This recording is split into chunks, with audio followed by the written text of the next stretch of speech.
Welcome, dear listener, to this journey through the culinary landscape of medieval times.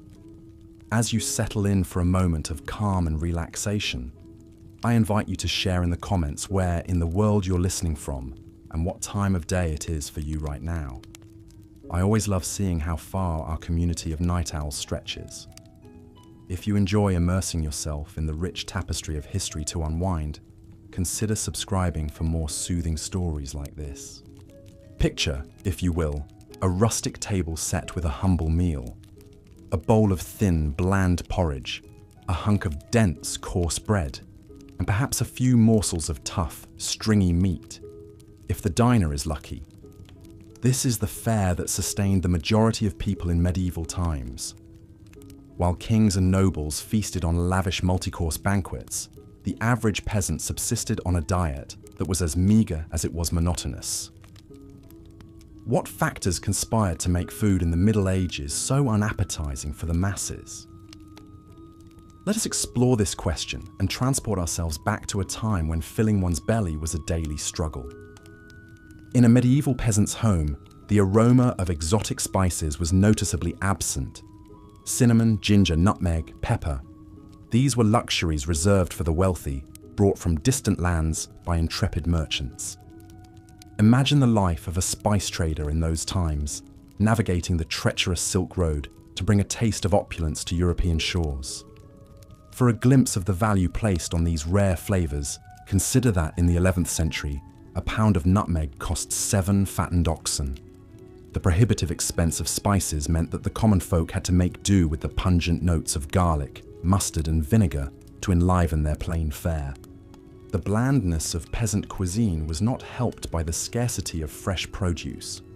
Without reliable means of preservation, fruits and vegetables were seasonal treats at best. The lucky few who had access to a plot of land might grow some hardy crops like onions, leeks, and cabbages, but these were hardly enough to balance out a diet heavily reliant on grains. Breads and porridges made from barley, rye, and wheat formed the backbone of most meals, sometimes supplemented with legumes like peas and beans. While this diet was filling, it lacked essential nutrients, leading to widespread malnutrition and stunted growth.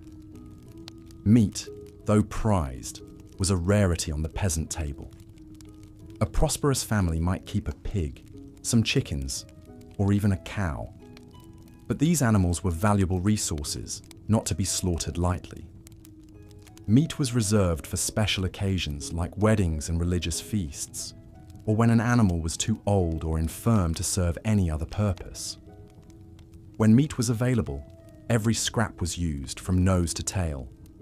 Offal, or organ meats, were common peasant fare, as were small birds and game caught by trapping or hunting, though poaching in the royal forests was a risky endeavour, punishable by severe penalties.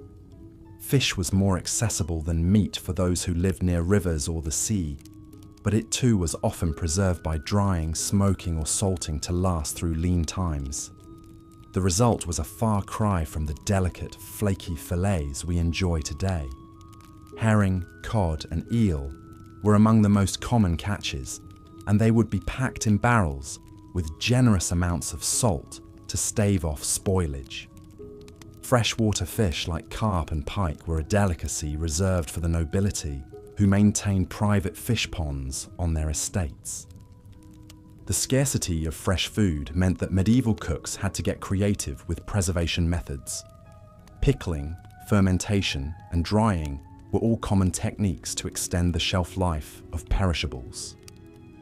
Cabbage would be shredded and fermented into sauerkraut, cucumbers and onions pickled in vinegar, and fruits like apples and pears dried for winter storage. These preserved foods added some much-needed variety to the peasant diet, but they were a far cry from the vibrant flavours of fresh produce. Even staples like bread and ale, which formed the foundation of medieval sustenance, were not always trustworthy. Unscrupulous bakers might stretch their dough with fillers like ground acorns, chalk, or even sawdust, leading to loaves that were as hard as rocks and about as nutritious. Ale, too, was often watered down to increase profits, a practice that earned some alewives a nasty reputation. In a time when clean drinking water was scarce, weak ale was often the only safe choice, as the brewing process helped to kill off harmful bacteria. This brings us to perhaps the most unappetizing aspect of medieval dining: the utter lack of hygiene. Without an understanding of germs and food safety, contamination was rampant. Livestock were often kept close to living quarters for warmth and protection, their waste seeping into the same areas where food was prepared and consumed. In crowded cities, garbage and human excrement filled the streets, tainting water sources and attracting vermin. It's no wonder that foodborne illnesses were rampant, with even royalty not immune to the perils of spoiled fare. King John of England, for example, is said to have died after overindulging in peaches and new cider, a feast that likely led to a fatal case of dysentery. The spectre of disease was never far from the medieval dinner table. The Black Death, which wiped out a third of Europe's population in the 14th century, spread in part due to the unsanitary conditions that allowed rats and fleas to thrive. Food markets were particularly notorious as breeding grounds for pestilence, with flies buzzing around meat stalls and rodents scurrying underfoot.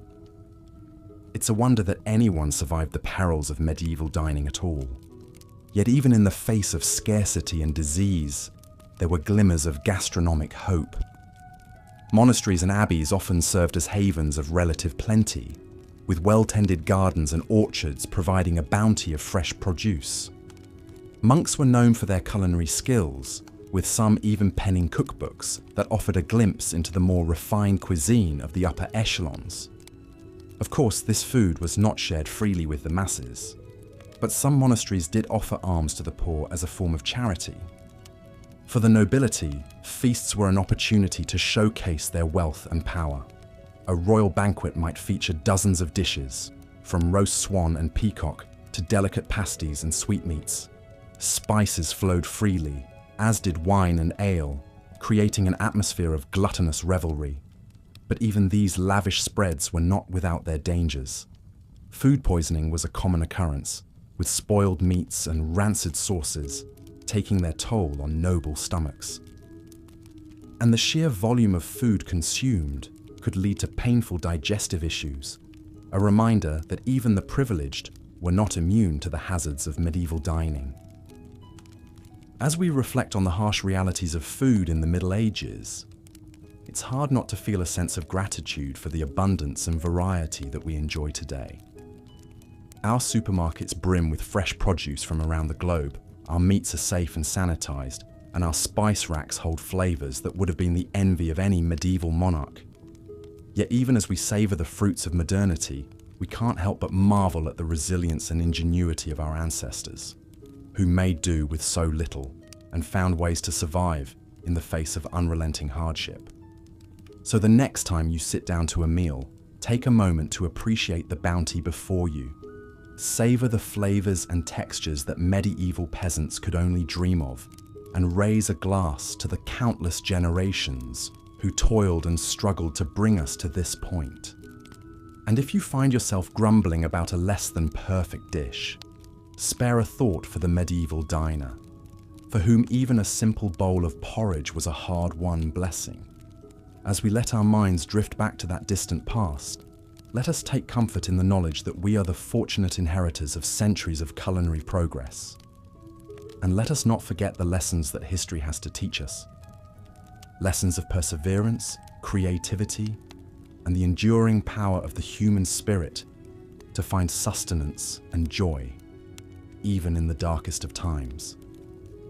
And so, dear listener, I bid you good night, and sweet dreams of a world where food is not just a necessity, but a source of endless delight. May your own culinary journey be filled with flavor, nourishment, and the warm glow of gratitude for all that we have been given. Until next time, rest well and dream of feasts yet to come. Part 4. Adulterated food and drink. In the dimly lit streets of a medieval city, a baker surreptitiously glances left and right before ducking back into his shop. He pulls out a sack of sawdust and begins kneading it into the dough, stretching his paltry supply of flour. For many bakers, this deception was the only way to eke out a meagre living. Bread was the lifeblood of the medieval diet, but its purity was often compromised. Unscrupulous bakers would add fillers like ground acorns, chalk, or sawdust to extend their dough. What resulted was a coarse, gritty loaf that offered little nutrition. The very staple that sustained peasants through their back-breaking labour had become yet another hardship to endure. Ale and wine, too, fell victim to the desperation of the times. Alewives and innkeepers, struggling to turn a profit, would water down their brew to stretch it further. The resulting drink was a thin, sour swill that bore little resemblance to the hearty ale that was the pride of the British Isles. One such alewife, Elizabeth, toils over her bubbling cauldron, stirring in yet another bucket of cloudy water. Her children hover near, their hungry eyes watching each drip, knowing their next meal depends on this batch. As she ladles out a mug of the watered-down brew, she sighs, remembering the rich, full-bodied ale her grandmother once crafted, a family recipe now lost to necessity.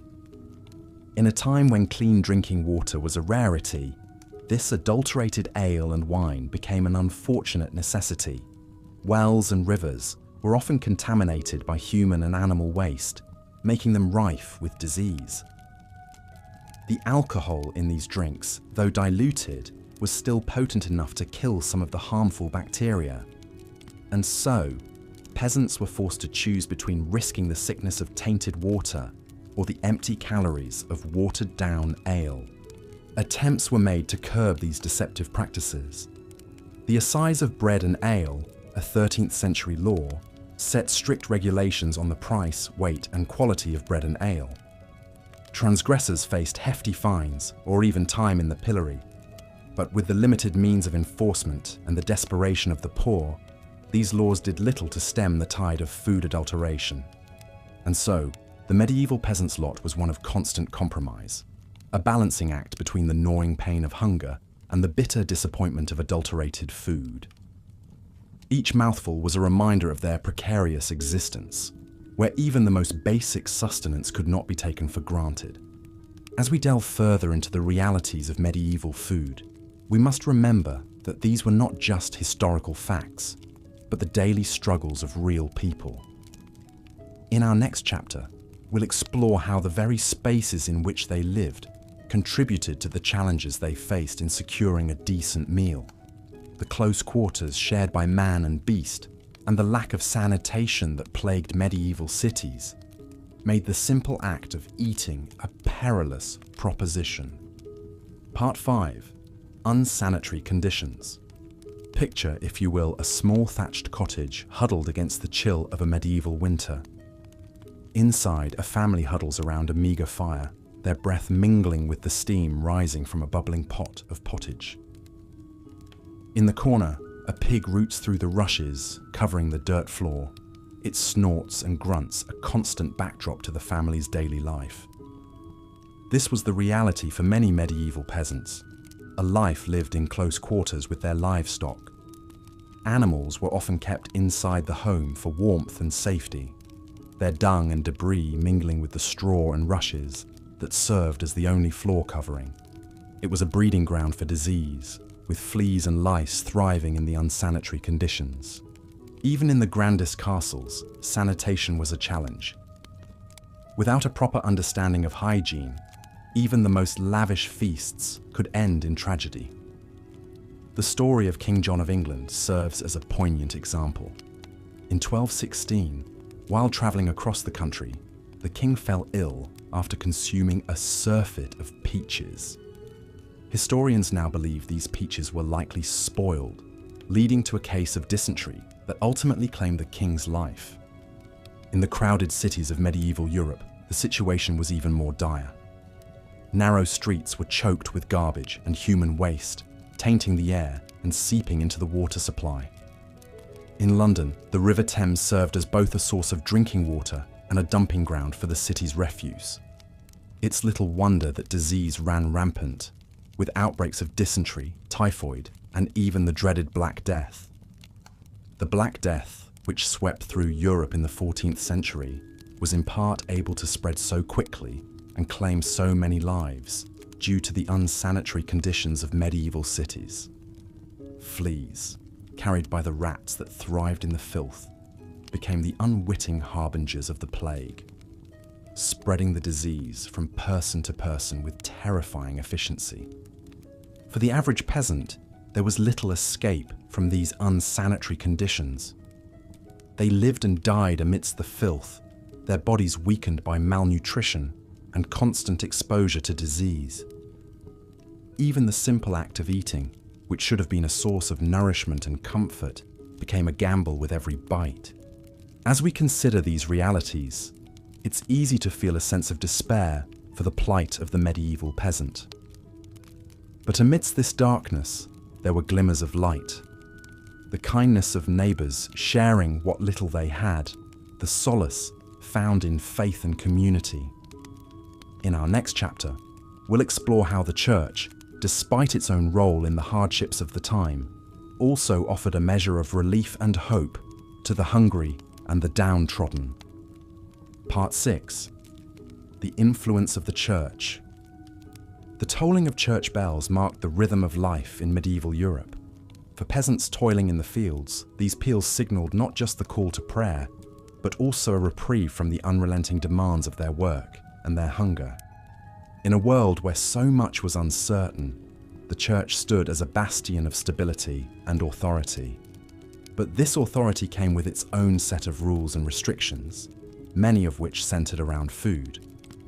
The Catholic Church mandated frequent fasting and meatless days, particularly during the penitential season of Lent. For 40 days before Easter, the faithful were expected to abstain from meat, dairy, and eggs, a tall order for those already struggling to put food on the table. The story of one peasant family illustrates the hardship these fasts could impose. John and his wife, Margaret, toiled from sunup to sundown on their small plot of land, barely growing enough to feed their 3 children. When Lent arrived, they faced a daunting choice: honour the fast and risk weakening their already malnourished bodies, or defy the Church and face the consequences for their immortal souls. In the end, they chose to follow the fast, subsisting on meagre portions of bread, pottage, and the occasional dried fish. By Easter, their faces were gaunt and their steps heavy with exhaustion. Yet they took solace in the belief that their suffering would be rewarded in the next life. Despite the additional hardships these fasts imposed, the Church was not entirely deaf to the plight of the poor. Monasteries and abbeys often served as a source of food aid, distributing bread and alms to the needy as a form of Christian charity. The monks, with their vast lands and resources, were able to provide a measure of relief to the hungry masses. Yet even this charity had its limits. When crops failed and famine struck, the demand for aid often outstripped the Church's ability to provide. And for those caught poaching in the royal forests, a desperate attempt to supplement their meagre diets with fresh game, the Church's mercy was noticeably absent. Poachers, if caught, faced severe punishments, from maiming to death, regardless of their circumstances. And so, the Church's influence on medieval food was a double-edged sword. It provided solace and aid to some, while imposing additional burdens on others. For the peasant family, faith was both a source of strength and a further trial to endure in the face of unrelenting hunger. As we turn our gaze to the final chapter of our journey through medieval food, we'll witness a scene of shocking contrast: the opulent feast of a noble household. Against the backdrop of peasant hardship, these lavish displays serve as a stark reminder of the vast inequalities that defined the era. Part 7. The rare medieval feast. The great hall of the castle is alive with the flicker of 100 candles. Tapestries line the walls, their vibrant threads telling stories of heroic deeds and courtly love. At the head of the room, on a raised dais, the lord and lady preside over a scene of opulence and plenty. Down the center of the hall stretches a massive oak table groaning under the weight of countless dishes. Whole roasted pigs, their skins crackling and golden, jostle for space with elegant silver platters of delicately spiced peacock. Baskets overflow with fresh-baked manche bread, each loaf as white and soft as a cloud. The air is thick with the aroma of saffron, cinnamon, and cloves, spices so precious they're worth their weight in gold. In the castle kitchens, the master cook orchestrates a symphony of culinary creation. He barks orders at his underlings, who scurry to baste the meats, stir the pots, and plate the elaborate subtleties, sugar sculptures crafted into fanciful shapes of castles and unicorns. For the cook, this feast is a chance to showcase his artistry and ingenuity, to solidify his reputation and secure his place in his lord's favor. As the feast progresses, the diners gorge themselves on a seemingly endless parade of dishes. They tear into the tender flesh of roast venison, sup on creamy almond soup, and savor the delicate flavor of blanc manger, a dish of shredded chicken mixed with rice, milk, and sugar.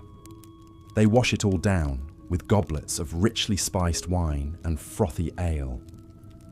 But even amidst this revelry, there are reminders of the precariousness of medieval life.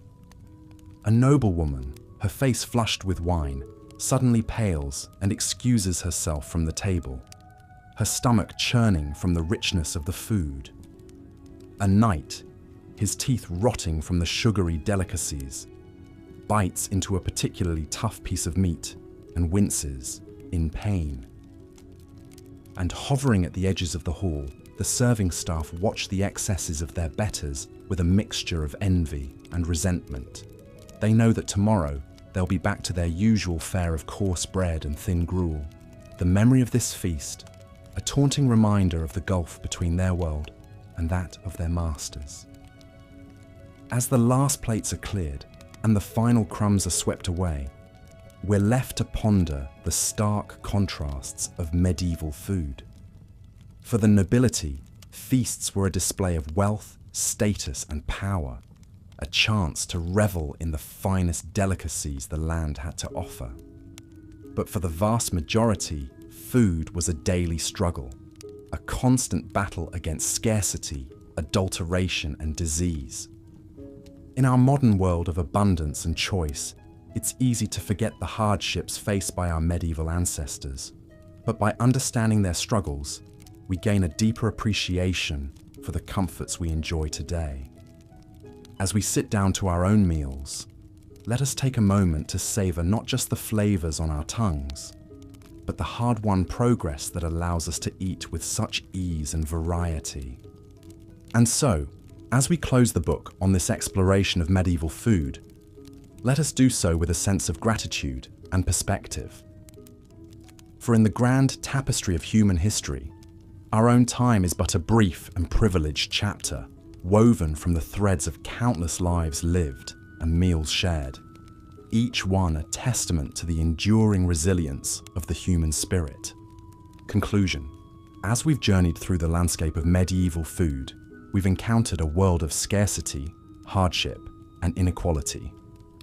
From the bland monotony of peasant pottage to the dangerous fillers in adulterated bread, the challenges of feeding oneself in the Middle Ages were unrelenting.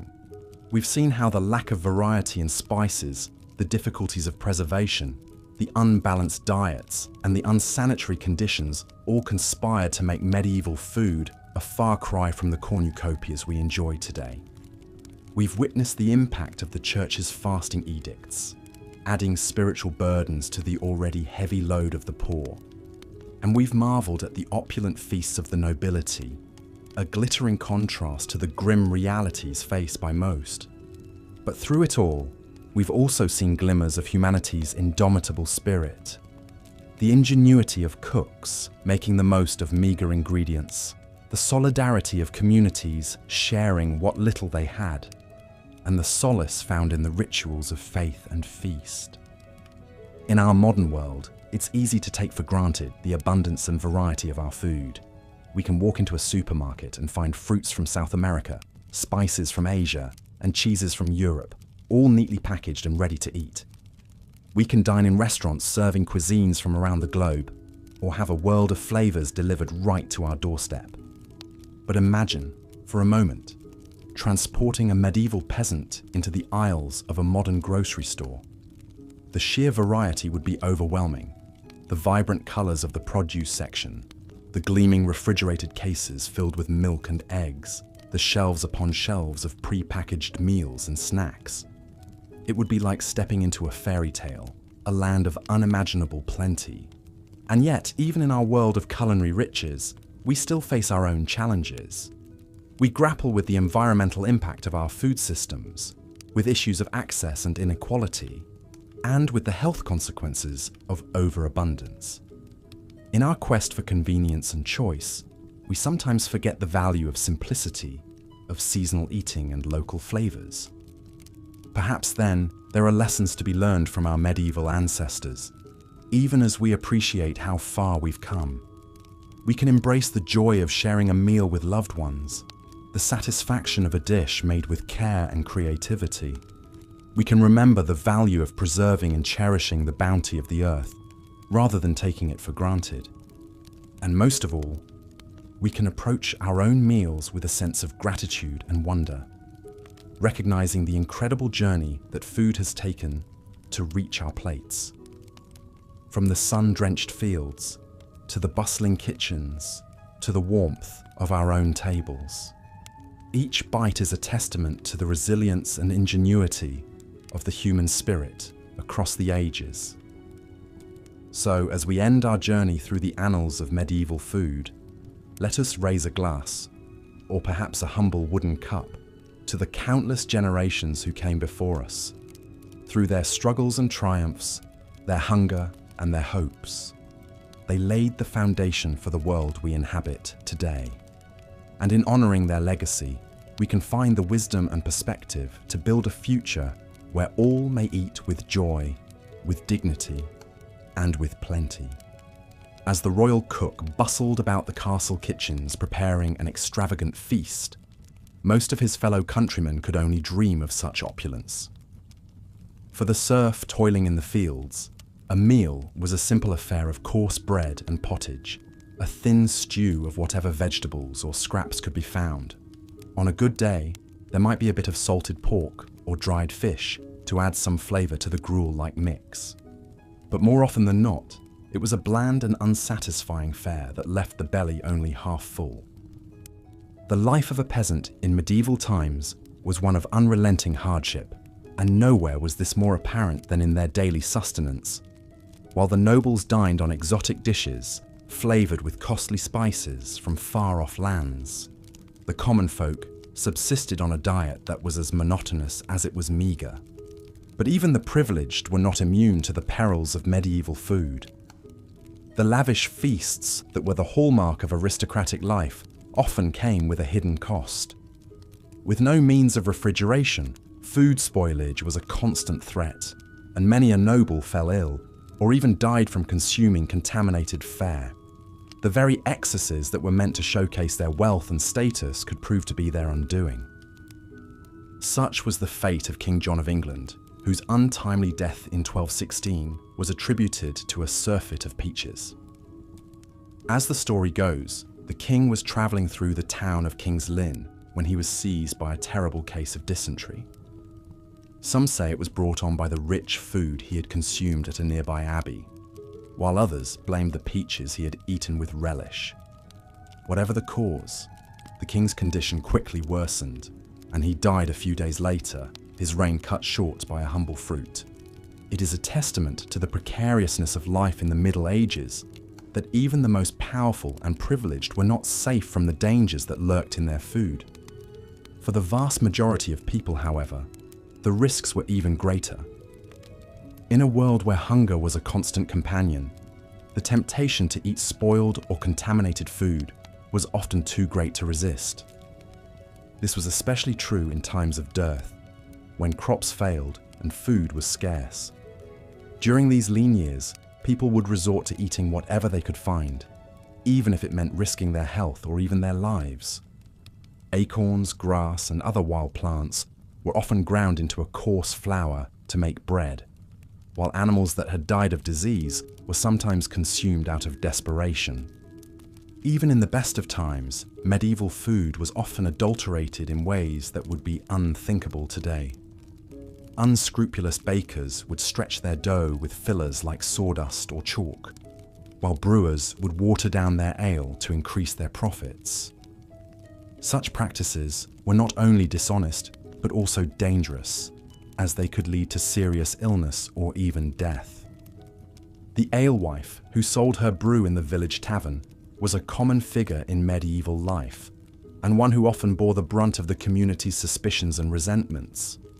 If her ale was weak or sour, she might be accused of adulterating it with noxious substances, or even of practicing witchcraft. In a world where superstition held sway, the line between a bad batch of ale and a deadly poison was often blurred.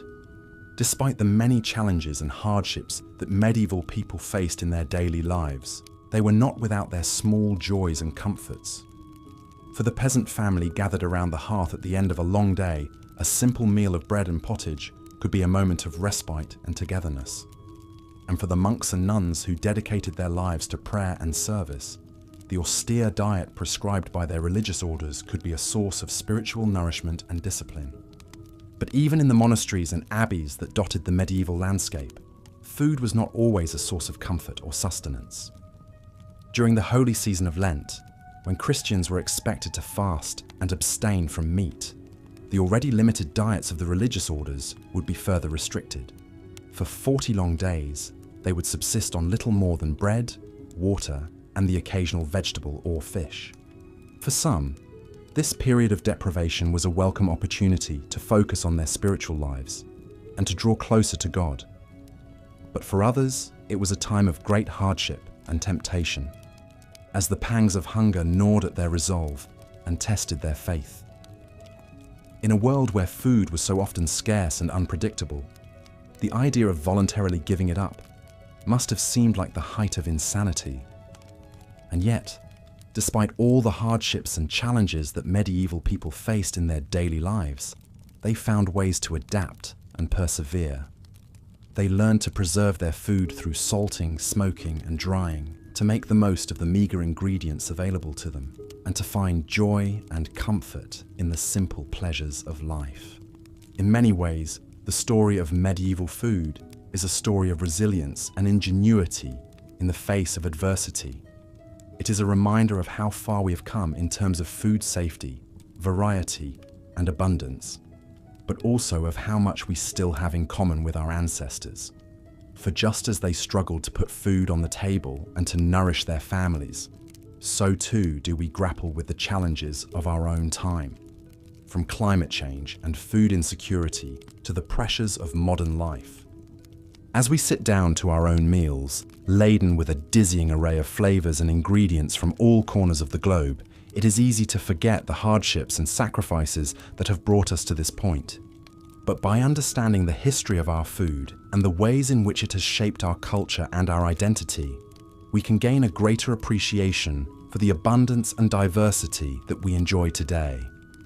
So the next time you bite into a juicy apple or savor a slice of warm, crusty bread, take a moment to reflect on the long and winding road that has brought us to this point, and give thanks for the countless generations of farmers, cooks, and laborers who have toiled to put food on our tables, and who have left us a legacy of resilience, creativity, and hope in the face of even the greatest of challenges. Perhaps if a medieval peasant were to somehow be transported to a modern grocery store, they would be overwhelmed by the sheer abundance and variety of food available. They might marvel at the exotic fruits and vegetables from far-off lands, the gleaming displays of meat and fish, and the aisles upon aisles of packaged and processed foods. But they might also feel a sense of unease or even distrust, wondering at the hidden costs and compromises that have made such abundance possible. They might question the methods by which our food is grown and raised, the additives and preservatives that keep it fresh and appealing, and the impact that our food choices have on our health, our environment, and our communities. In the end, the medieval peasant might simply shake their head in wonder and return to their own time, content with the simple fare that has sustained them for generations. For while our modern food system may offer us greater choice and convenience than ever before, it is not without its own challenges and drawbacks. And just as the medieval peasant had to learn to make do with what they had, to find joy and sustenance in the face of scarcity and hardship, so too must we learn to navigate the complexities of our own food landscape. We must learn to make choices that nourish not only our bodies but also our souls, that honour the sacrifices and struggles of those who came before us, and that leave a legacy of health and abundance for generations to come. So let us raise a toast to the humble peasant, the hard-working farmer, the skilled artisan, and all those who have laboured to put food on our tables throughout history. Let us savour the flavours and textures of the foods we eat, not just as a source of sustenance, but as a connection to the past and a promise for the future. And let us never forget the power of food to bring us together, to nourish our bodies and our spirits, and to remind us of our shared humanity in the face of even the greatest of challenges. As we've seen, the medieval spice trade was a lucrative but perilous business. Those who controlled the flow of spices could amass great fortunes, while those who toiled to bring these precious commodities to Europe risked life and limb. One such spice merchant was a man named Giovanni di Marignoli. Born in the early 14th century to a noble Florentine family, Giovanni seemed destined for a life of ease and comfort. But a restless spirit and a thirst for adventure led him down a different path. In 1338, Giovanni set out on a journey that would take him across the known world, from the bustling ports of Italy to the distant lands of China and India. As a papal envoy and missionary, his official purpose was to spread the Christian faith. But Giovanni was also a keen businessman, always on the lookout for valuable spices and other exotic goods to bring back to Europe. Giovanni's travels were fraught with danger at every turn. He crossed the vast deserts of Central Asia, braving sandstorms and bandits. He navigated treacherous mountain passes in the Himalayas, battling altitude sickness and frostbite. He sailed the storm-tossed seas of the Indian Ocean, praying to survive each monsoon season. But for all the hardships he endured, Giovanni was also enchanted by the wonders he encountered. He marveled at the gleaming white palaces of Khan Balik, the Mongol capital later known as Beijing. He admired the pious devotion of the Thomas Christians in southern India. He reveled in the heady scents and flavors of the spice markets in Ceylon and Malabar. Along the way, Giovanni gathered a rich cargo of cinnamon, pepper, cloves, and nutmeg, carefully packed in chests to protect them from moisture on the long journey home. He knew that if he could bring these spices safely back to Italy, he stood to make a fortune. But Giovanni's luck was not to hold.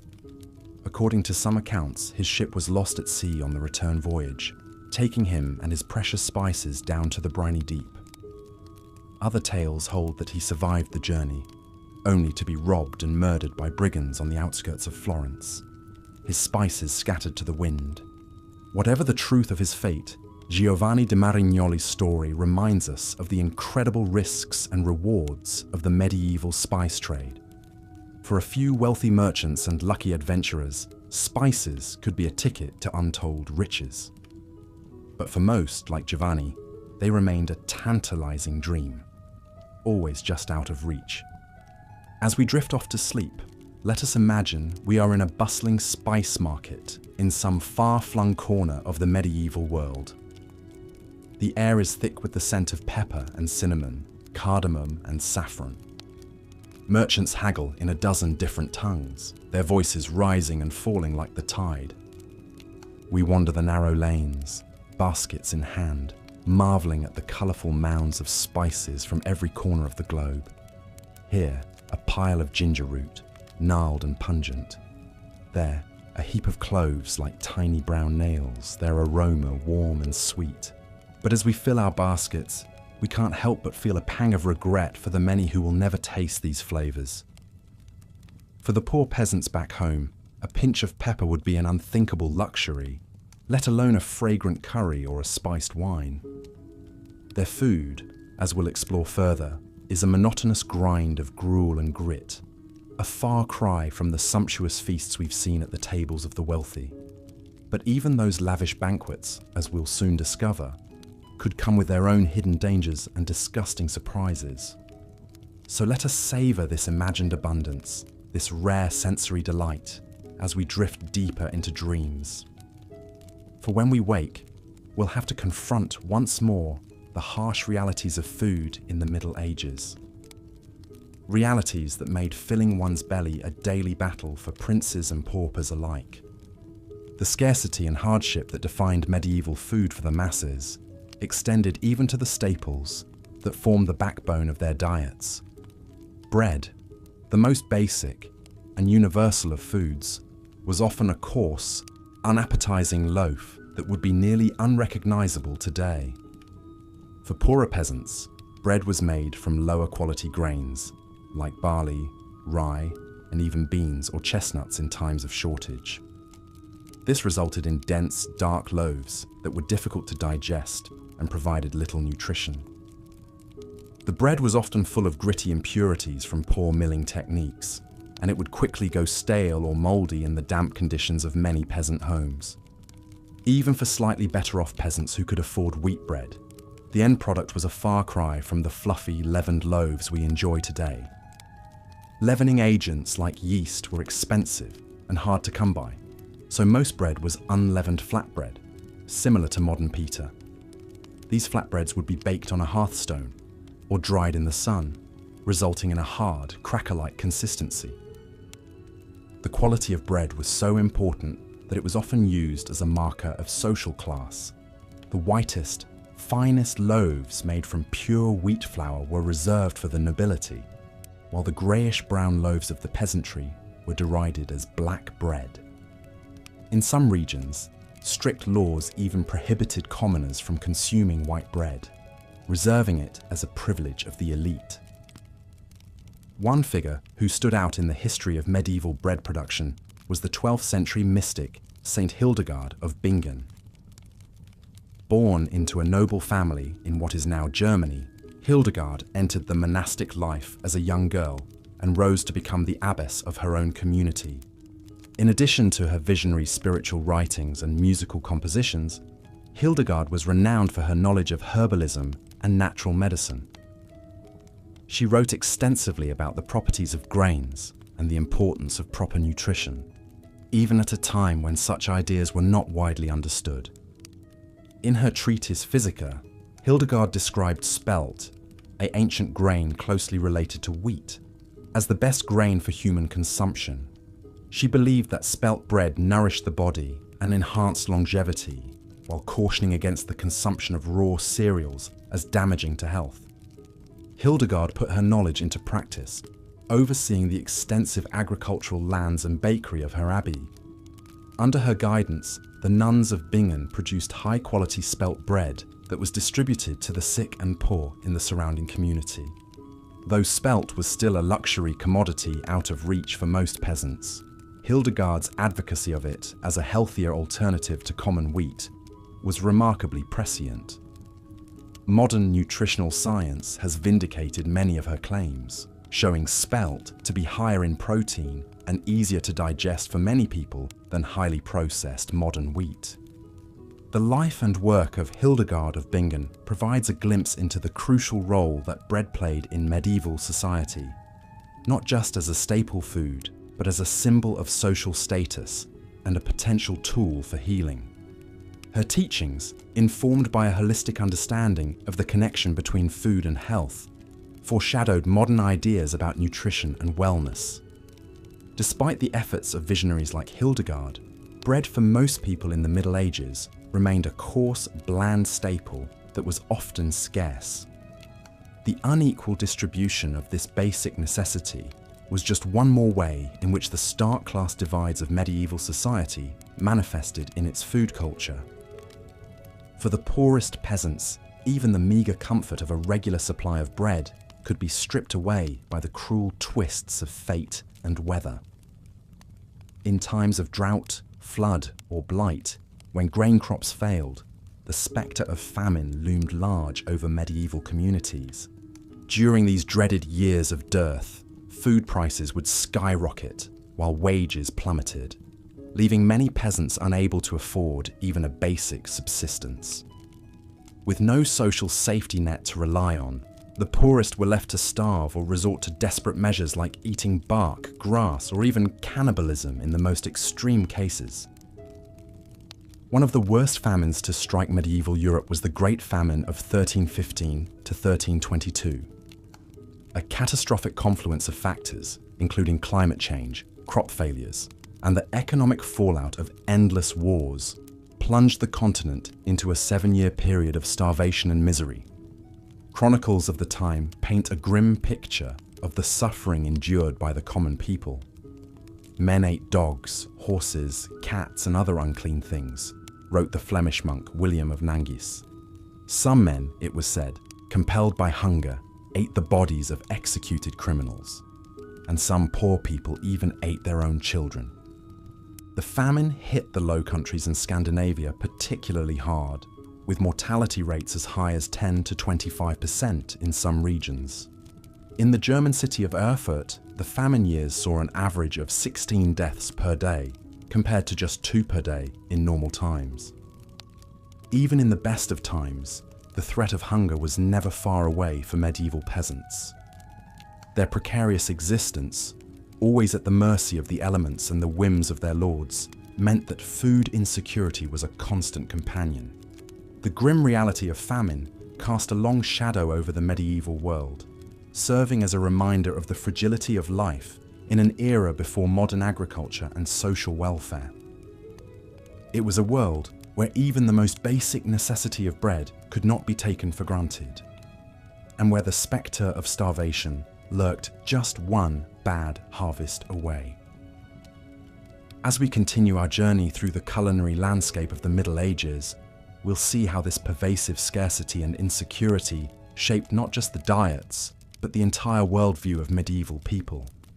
In a time when a full belly was a luxury and a stale crust a treasure, food took on a significance that is hard to imagine from our modern vantage point of abundance and choice. But first, let's turn our attention to another staple of the medieval diet that was scarcely more appetizing than the era's bread: meat. For all but the wealthiest nobles, meat was a rare treat reserved for special occasions. And when it did appear on the menu, it often came in forms that would turn the stomachs of modern diners. In the absence of refrigeration, medieval people had to rely on a variety of preservation methods to keep meat from spoiling. Salting was the most common technique, with heavily salted meats being a staple of winter diets. But the salt itself was often of poor quality, full of impurities that could make the meat taste bad or even cause illness. Smoking and drying were also used to preserve meats, particularly in the form of sausages and hams. These could keep for longer periods, but would become hard and unappetizing over time, with a texture more akin to leather than to the juicy, tender meats we enjoy today. For most peasants, meat usually meant tough, stringy cuts from older animals that were no longer useful for milk or labor. Beef was rarely eaten by commoners, as cattle were simply too valuable to slaughter. Pork and poultry were somewhat more common, but were still luxury items for most. The type and amount of meat in medieval diets varied significantly by region and social status. In Slavic regions and parts of Scandinavia, people largely relied on freshwater fish rather than terrestrial meat.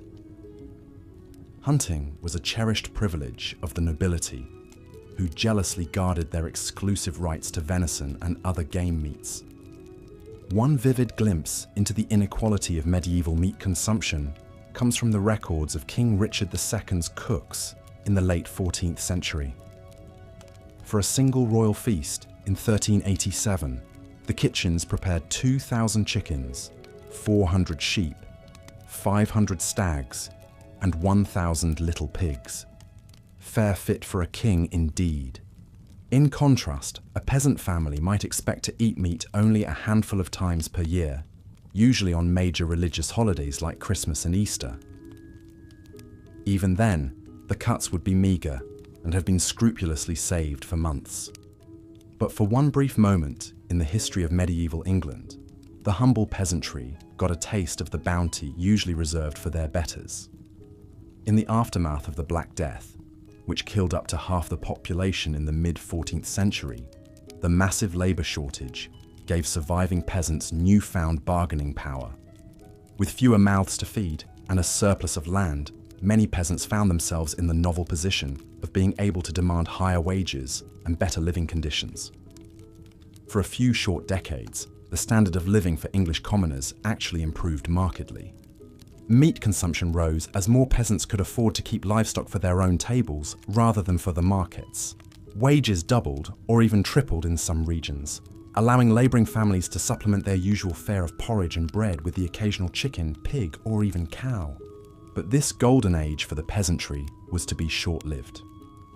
The landed nobility, alarmed at the rising power of the lower classes, fought back with laws attempting to freeze wages at pre-plague levels and tie peasants to the land. The tensions between the emboldened peasantry and the reactionary aristocracy would erupt in the Peasants' Revolt of 1381. Though the revolt was brutally suppressed, with its leaders executed and its gains largely rolled back, it stands as a testament to the transformative impact of the Black Death on medieval society. For a brief, shining moment, the common people of England got a taste of a life less constrained by scarcity and toil. But for most of the Middle Ages, and for most people, meat remained a rare and coveted treat. Its scarcity made it a potent symbol of status and wealth, a tangible reminder of the chasm between the haves and have-nots. In the great halls of castles and manors, nobles and knights feasted on heaping platters of roasted game and delicate fowl, washing it down with fine wines and honeyed mead. But in the hovels of the peasantry, a scrap of salted pork or a stringy chicken leg was a hard-won delicacy to be savoured and stretched as far as it could go. This disparity in access to such a basic foodstuff underscores the harsh inequalities that defined life in the Middle Ages. In a world where even a full belly was a mark of privilege, the gulf between rich and poor was as wide as the distance between a king's banquet table and a peasant's empty trencher. As we've seen, the rare morsel of meat was a highlight in the otherwise dreary and monotonous diet of most medieval people. But even this small pleasure was subject to strict regulation by the power of the Church. In medieval Europe, the Catholic Church wielded immense influence over every aspect of daily life, and food was no exception. The church calendar was dotted with fast days and meatless days, when the consumption of animal products was strictly forbidden. The most significant of these was the season of Lent, the 40-day period leading up to Easter. During this time, all meat, dairy, and eggs were off limits, leaving the faithful to subsist on a meagre diet of fish, vegetables, and bread.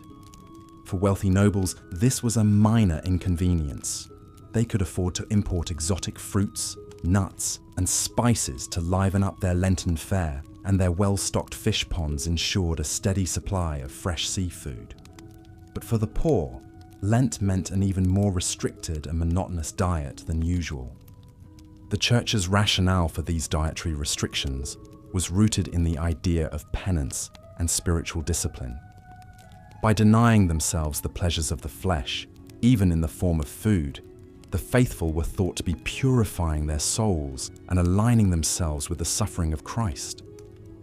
But in a world where hunger and scarcity were daily realities for most people, the idea of voluntary deprivation must have seemed a bitter irony.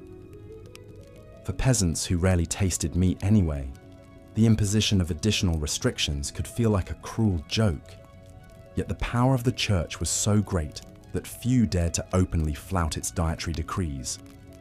To do so was to risk not just social ostracism, but the very real threat of eternal damnation. In a time when the afterlife was considered more real and important than earthly existence, this was a potent deterrent indeed. One poignant tale that illustrates the hardships of Lenten fasting comes from the records of a 14th century English manor. In 1322, a peasant woman named Agnes Paston was brought before the manor court on charges of stealing 2 loaves of bread during Lent. In her defence, Agnes pleaded that she had stolen the bread to feed her starving children, who were too young to understand the rules of the fast. She begged for mercy, arguing that surely God would not want her innocent babes to go hungry. The court, moved by her plea, took the unusual step of acquitting Agnes of the theft charge.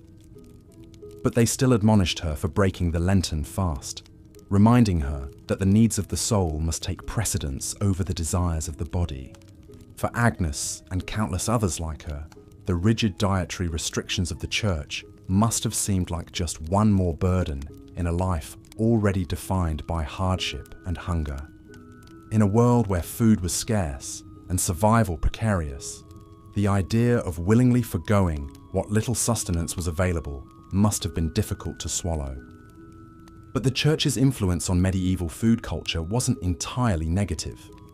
Monasteries and abbeys were often at the forefront of agricultural innovation, pioneering new techniques for crop rotation, irrigation, and selective breeding. They also served as repositories of classical knowledge about agriculture and food preservation, keeping alive the wisdom of ancient Rome and Greece. Moreover, the church played a vital role in providing food aid to the poor and hungry. Monasteries were known for their charitable distribution of bread and ale to the needy, and many operated hospitals and almshouses to care for the sick and destitute. In a time before social welfare programs or organized charity, the church was often the only safety net available to the most vulnerable members of society. Its teachings about the virtues of charity and the sin of gluttony helped to create a moral imperative for those with means to share their bounty with the less fortunate. Of course, this charity was often mixed with a hefty dose of paternalism and moral judgment. The poor were expected to be grateful for whatever scraps they were given and to accept their lot in life as divinely ordained. But for those on the brink of starvation, even a small act of kindness could mean the difference between life and death. As the Middle Ages wore on, the culinary distance between the wealthy and the poor only grew wider. By the late 14th and 15th centuries, Europe was in the grips of what some historians have called the Little Ice Age, a period of cooler temperatures and frequent climatic disruptions. Crop yields declined as fields were battered by droughts, floods, and unseasonable frosts. Food prices skyrocketed, leaving many commoners unable to afford even basic staples. At the same time, the Black Death and subsequent waves of plague had decimated the population, leading to labor shortages and rising wages. In response, the nobility and emerging merchant class doubled down on conspicuous consumption as a way to display their wealth and status. Lavish banquets featuring exotic dishes and opulent displays of sugar sculptures and gilded peacocks became the order of the day. Meanwhile, the poor were left to survive on whatever meager scraps they could scrounge. In times of dearth, many were reduced to eating famine bread, made from a desperate mix of peas, beans, acorns, and even sawdust. Others resorted to foraging for wild plants or hunting any animals they could catch, from rodents to crows. But even in the midst of this stark inequality, there were glimmers of hope and resistance. Peasant revolts, like the English Rising of 1381 or the German Bundschuh movement of the early 16th century, saw the common people rising up to demand better treatment and a fairer share of the wealth. While these uprisings were often brutally suppressed, they nonetheless testified to the unquenchable human spirit and the enduring dream of a world where everyone could enjoy the basic dignity of a full belly and a decent life. And in the kitchens and gardens of ordinary people, the seeds of a more vibrant and diverse food culture were being planted. Women, who bore the primary responsibility for feeding their families, were the unsung heroes of medieval cuisine.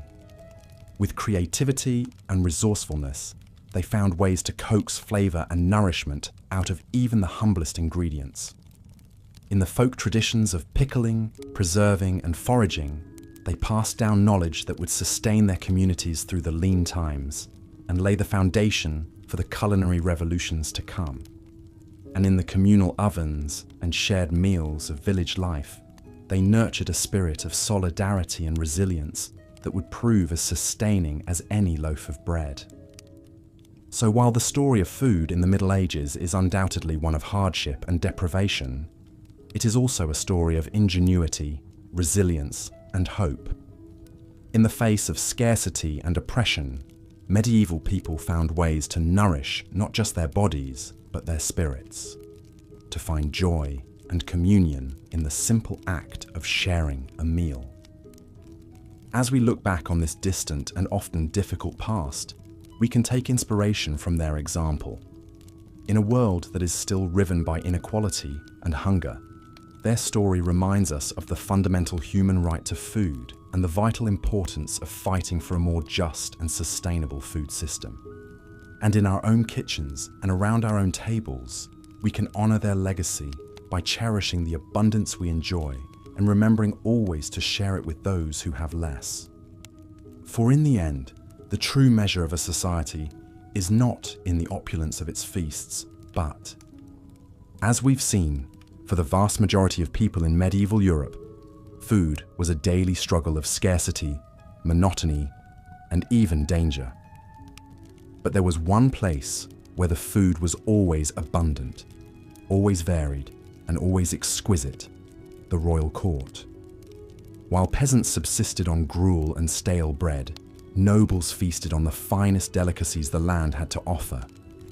Imagine being the royal cook, entrusted with the monumental task of preparing lavish meals for the king and his court. Your day begins before dawn as you oversee the delivery of ingredients from far and wide. Wagons rolled into the castle courtyard, laden with barrels of wine from Burgundy, wheels of cheese from the Alps, crates of spices from the Orient. The king's huntsmen rode in with deer and boar slung over their saddles, ready to be transformed into savory roasts and pies. In the cavernous castle kitchens, a small army of servants bustled about under your command. Fires roared in the great hearths as spits turned slowly, roasting meats to perfection. Cauldrons bubbled with fragrant stews and soups, while bakers kneaded dough for bread and pastries. The air was thick with the aroma of exotic spices: cinnamon, cloves, nutmeg, cardamom, each worth more than their weight in silver. As the hour of the feast approached, you put the finishing touches on your creations. A magnificent roast swan, its plumed neck curving gracefully on the platter. A gleaming aspic, studded with gems of fruit and topped with gold leaf. A towering subtlety in the shape of the king's coat of arms, painted in vibrant hues. Each dish was a work of art, crafted to delight the eye as much as the palate. When at last the noble guests filed into the great hall and took their seats, it was time for your masterpieces to be unveiled. Servants paraded the platters in, presenting each to the high table with a flourish. The guests oohed and ahed as they were served, marveling at the bounty before them. For a few glorious hours they dined like gods, sampling delicacies from every corner of the known world. But even here, in the rarefied realm of the royal court, the spectre of illness lurked behind the splendor. For all their expense and artistry, even the most sumptuous dishes could harbor deadly spoilage.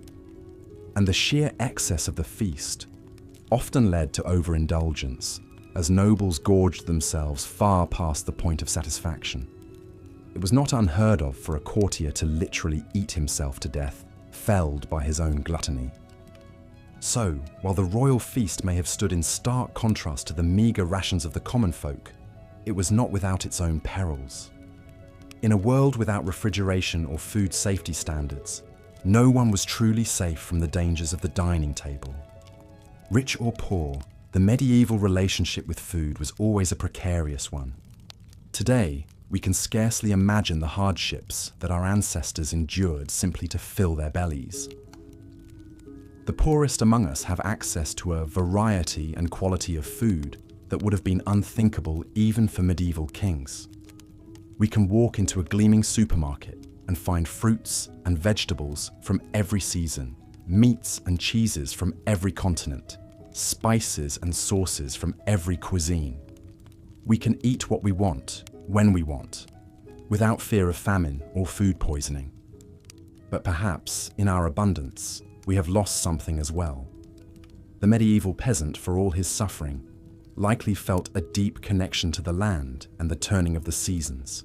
He knew intimately the sweat and toil that went into every mouthful.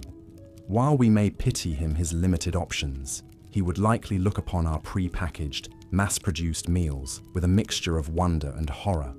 One can imagine a medieval serf transported to the snack aisle of a modern grocery store, marveling at the colourful bags and boxes stretching out before him. He picks up a shiny packet, turning it over in his weathered hands. Cheetos, he reads slowly, sounding out the unfamiliar word. Made with real cheese. He shakes his head in disbelief. Real cheese? For a mere peasant? Impossible. He puts it back on the shelf and moves on, overwhelmed by the strange bounty of this new world.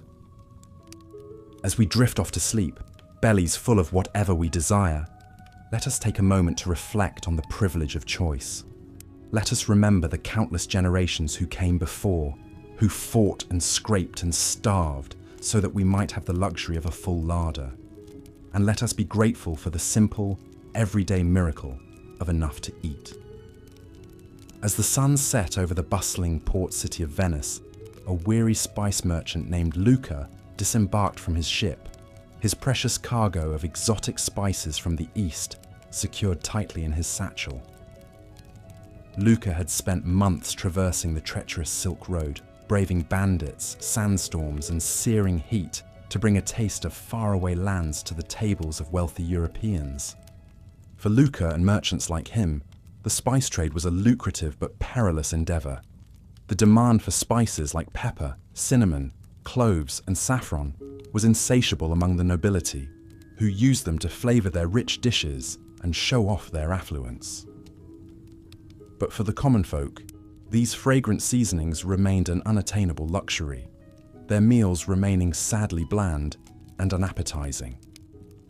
As Luca navigated the winding canals of Venice to deliver his wares to his wealthy clientele, he couldn't help but reflect on the stark divide between the opulent feasts of the rich and the meagre rations of the poor.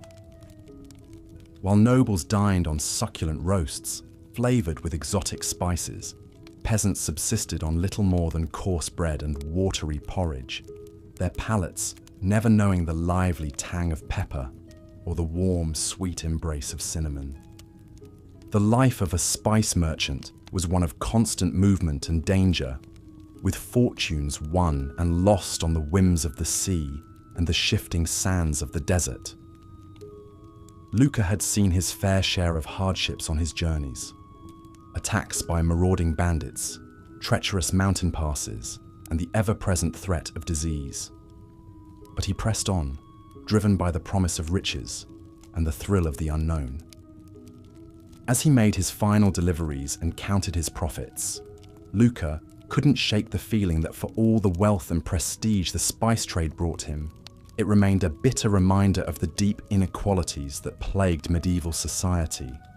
While he dined on saffron-infused stews and fragrant spiced wines, the common people went to bed with growling stomachs, their dreams haunted by the enticing aromas that wafted from the kitchens of the elite. With a heavy heart, Luca retired to his lavish villa for the night, knowing that tomorrow he would once again set sail for distant lands, chasing the promise of fortune and leaving behind a world where the simple pleasure of a flavorful meal remained an unattainable dream for most. As the first light of dawn crept over the horizon, a weary housewife named Matilda stirred from her slumber, her mind already racing with the countless tasks that lay ahead. For Matilda and countless other women across medieval Europe, The arrival of autumn heralded not a season of bountiful harvests and joyous feasts, but rather a time of ceaseless labour and gnawing anxiety about the looming spectre of winter. With the days growing shorter and the nights turning colder, Matilda knew that she had precious little time to preserve what meagre crops her family had managed to coax from the unyielding earth. Every scrap of food was precious, and nothing could be allowed to go to waste, lest they face the unthinkable prospect of starvation in the bleak months ahead. As she set about her work, Matilda's mind wandered to the lavish feasts of the nobility, where sumptuous meats and exotic delicacies were consumed with wanton abandon. For her and her fellow peasants, such extravagances were little more than cruel jests, taunting reminders of the vast chasm that separated the haves from the have-nots in the rigid hierarchy of medieval society. With calloused hands and an aching back, Matilda toiled from dawn until dusk, salting and smoking what little meat they had managed to raise, pickling vegetables in precious vinegar, and hanging herbs to dry in the rafters. The work was monotonous and exhausting, but she couldn't afford to rest, knowing that every morsel she preserved now could mean the difference between life and death come winter. As the days wore on and the leaves began to turn, Matilda's thoughts turned to the harsh realities that lay ahead. Even with all her hard work, she knew that the winter would be a time of scarcity and hardship, with meals consisting of little more than coarse bread and thin gruel, day after day. The spectre of hunger was a constant companion, lurking just beyond the threshold, waiting to sink its icy claws into the vulnerable and the weak. But even in the face of such bleak prospects, Matilda found solace in the knowledge that her tireless efforts would at least give her family a fighting chance. With a fierce determination burning in her heart, she continued her labours, her hands raw and her spirit weary, but her resolve unshakable. For in a world where famine and privation were constant threats, the simple act of preserving food was an act of defiance, a stubborn refusal to submit to the unyielding cruelty of fate. As the first snowflakes began to fall and the chill winds of winter swept across the land, Matilda could only pray that her labours had been enough. With a heavy heart and an empty larder, she prepared to face the long, dark months ahead, knowing that for her and countless others like her, the struggle for survival was only just beginning. In a grand castle nestled amidst rolling hills and verdant forests, a lavish feast was underway, the great hall filled with the raucous laughter and clinking of goblets as nobles from far and wide gathered to partake in an extravagant display of wealth and power. At the head of the table sat the lord of the manor, his bejeweled fingers tearing into a succulent roast swan, its delicate flesh flavoured with exotic spices from distant lands. All around him, the tables groaned under the weight of countless delicacies, savoury meat pies, rich stews, and decadent pastries, each one a testament to the skill of the castle's master chefs. The air was thick with the aroma of roasting meats and the heady scent of mulled wine, a sensory feast that stood in stark contrast to the meagre rations of the serfs toiling in the fields beyond the castle walls. For these lowly peasants, the very notion of such a feast was little more than a cruel fantasy, a tantalizing glimpse of a world forever beyond their reach. As they huddled in their draughty hovels, their bellies gnawing with hunger, they could only dream of the rich flavors and sumptuous textures that graced the tables of their betters. Their own meals, if they could even be called that, consisted of little more than a thin gruel made from whatever scraps and leftovers they could scrounge together. A few lucky ones might have a meagre crust of bread to gnaw on, but for most, even that was a rare luxury. The thought of meat, let alone the succulent delicacies being devoured by the nobles, was little more than a distant fantasy. As the feast wore on, and the wine flowed freely, the nobles grew ever more boisterous, their laughter ringing through the halls and echoing off the stone walls. They traded bawdy jokes and tales of their exploits, their faces flushed with the warmth of the fire, and the satisfaction of their overindulged appetites.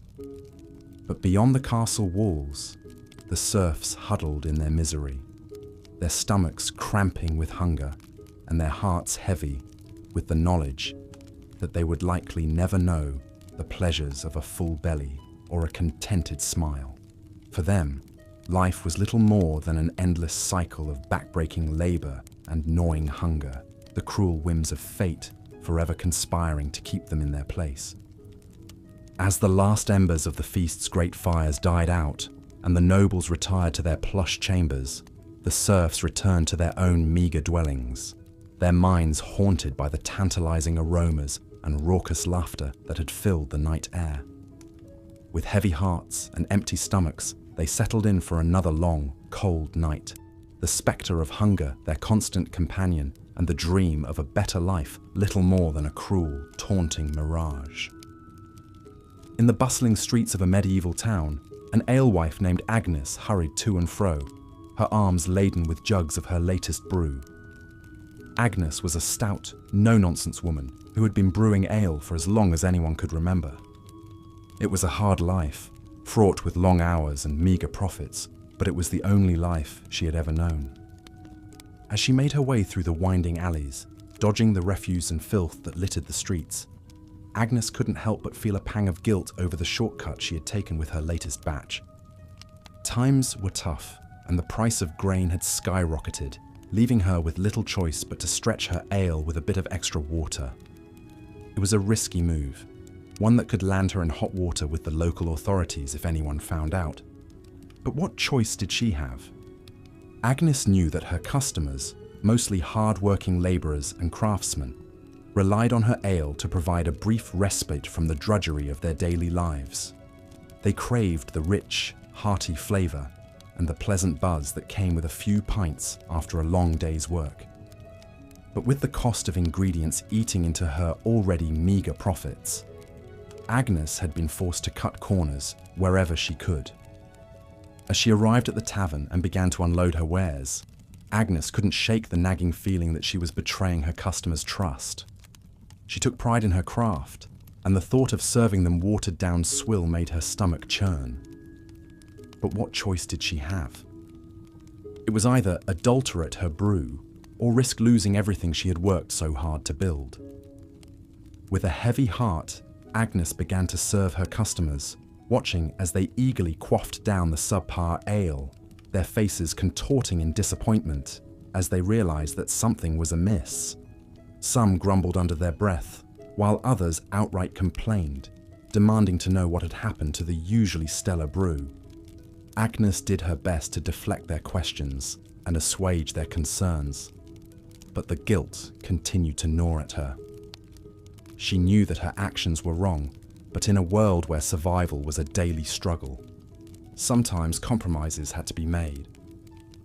As the night wore on and the crowd began to thin, Agnes finally allowed herself a moment to breathe. She surveyed the empty jugs and the meagre pile of coins on the counter, a bitter reminder of the harsh realities of her trade. With a weary sigh, she began to clean up, her mind already racing with worries about how she would make ends meet in the days to come. For Agnes and countless other alewives like her, the struggle to survive in a world of scarcity and hardship was a constant battle. Each day brought new challenges and difficult choices, and the line between right and wrong often blurred in the face of desperation. But still, they persevered, driven by the hope that someday, somehow, their hard work and sacrifice would pay off, and they would finally know the taste of a better life.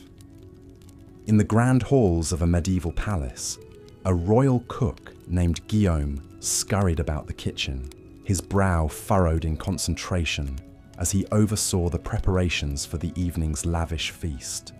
Guillaume was a master of his craft, renowned throughout the land for his ability to create culinary masterpieces that dazzled the senses and left even the most discerning palates in awe. As he moved from station to station, barking orders and sampling sauces, Guillaume couldn't help but feel a sense of pride at the opulence and extravagance that surrounded him. The kitchen was a hive of activity, with scullery maids and kitchen boys scurrying to and fro, their arms laden with the finest ingredients from across the realm. There were plump capons and succulent roasts, their skins glistening with honey and spices, mountains of fresh fruits and vegetables, their colours so vibrant they seemed to leap off the platters, and delicate pastries and confections, each one a work of art in its own right. It was a true testament to the wealth and power of the royal court, and Guillaume revelled in his role as the mastermind behind it all. But even as he basked in the glory of his creations, Guillaume couldn't shake the unease that gnawed at the back of his mind.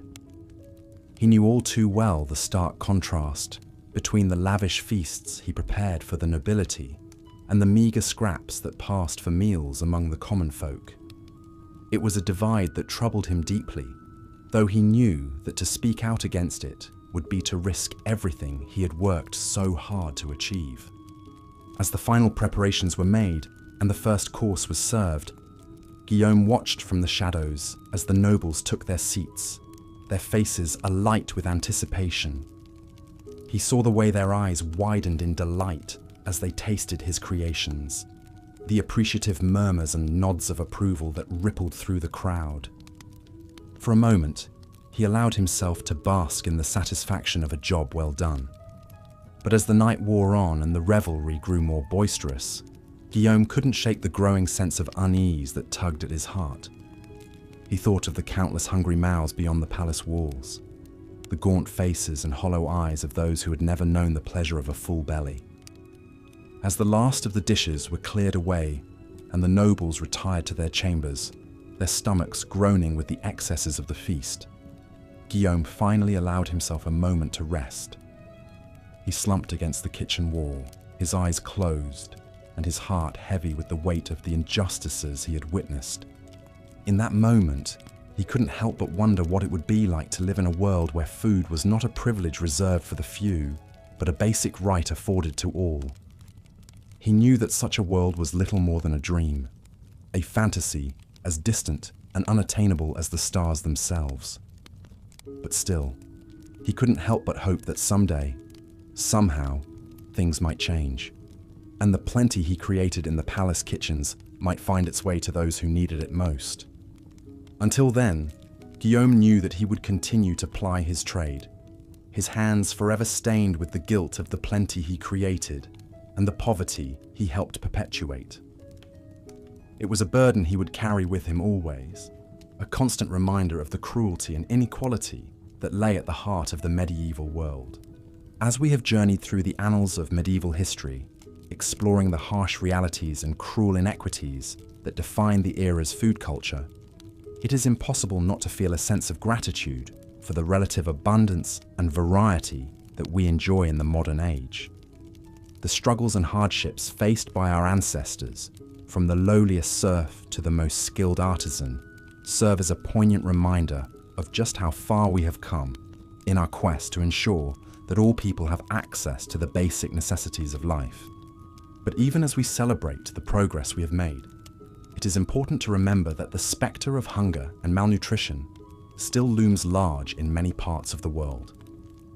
Even in the midst of plenty, there are still those who go to bed with empty stomachs and aching hearts, their dreams haunted by the same cruel inequalities that plagued the medieval world. As we reflect on the lessons of the past and the challenges of the present, it is clear that the fight for food justice is one that is far from over. It is a struggle that will require the collective efforts of all those who believe in the basic human right to nourishment and sustenance. A struggle that will test our resolve and our compassion in equal measure. But even in the face of such daunting odds, we must never lose sight of the progress we have made and the hope that sustains us. We must draw strength from the courage and resilience of those who came before us, those who toiled in the fields and labored in the kitchens, their hands calloused and their hearts heavy with the weight of their burdens. And we must continue to push forward, to fight for a world in which no one goes hungry, and in which the bounty of the earth is shared equally among all those who call it home. It is a vision that may seem distant and unattainable, a dream as fragile and fleeting as the wisps of steam rising from a bowl of gruel. But it is a dream worth fighting for, a dream that has the power to transform the world and bring hope to the hearts of all those who hunger for a better tomorrow. So let us go forth with renewed purpose and determination, armed with the knowledge of the past and the hope of the future.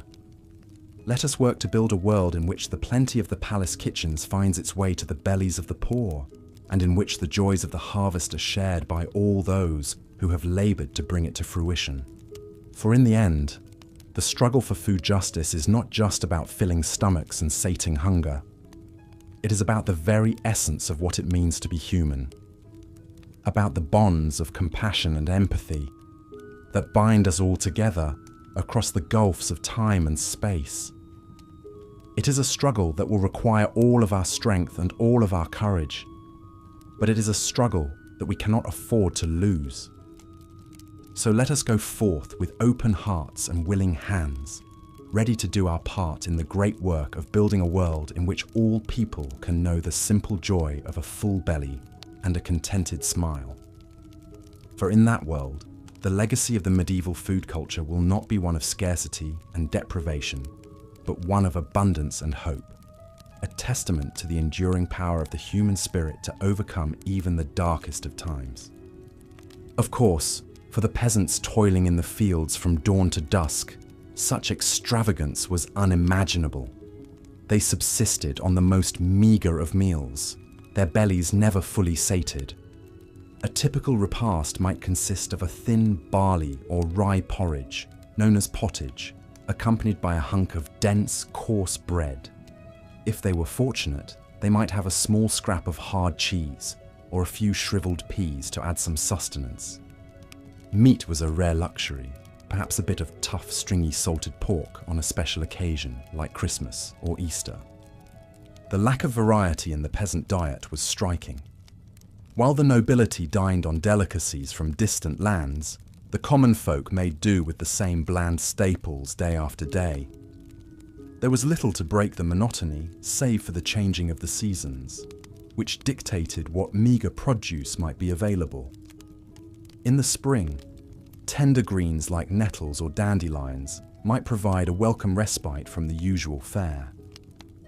Come summer, a few precious fruits, small, hard apples or bitter crab apples, could be gathered from the woods. Autumn brought the harvest season, a time of back-breaking labour, but also a brief abundance of fresh grains, and perhaps a slaughtered hog or two to put up salt meat for the long winter ahead. Ah, winter, the leanest and most dreaded of seasons for the medieval peasant.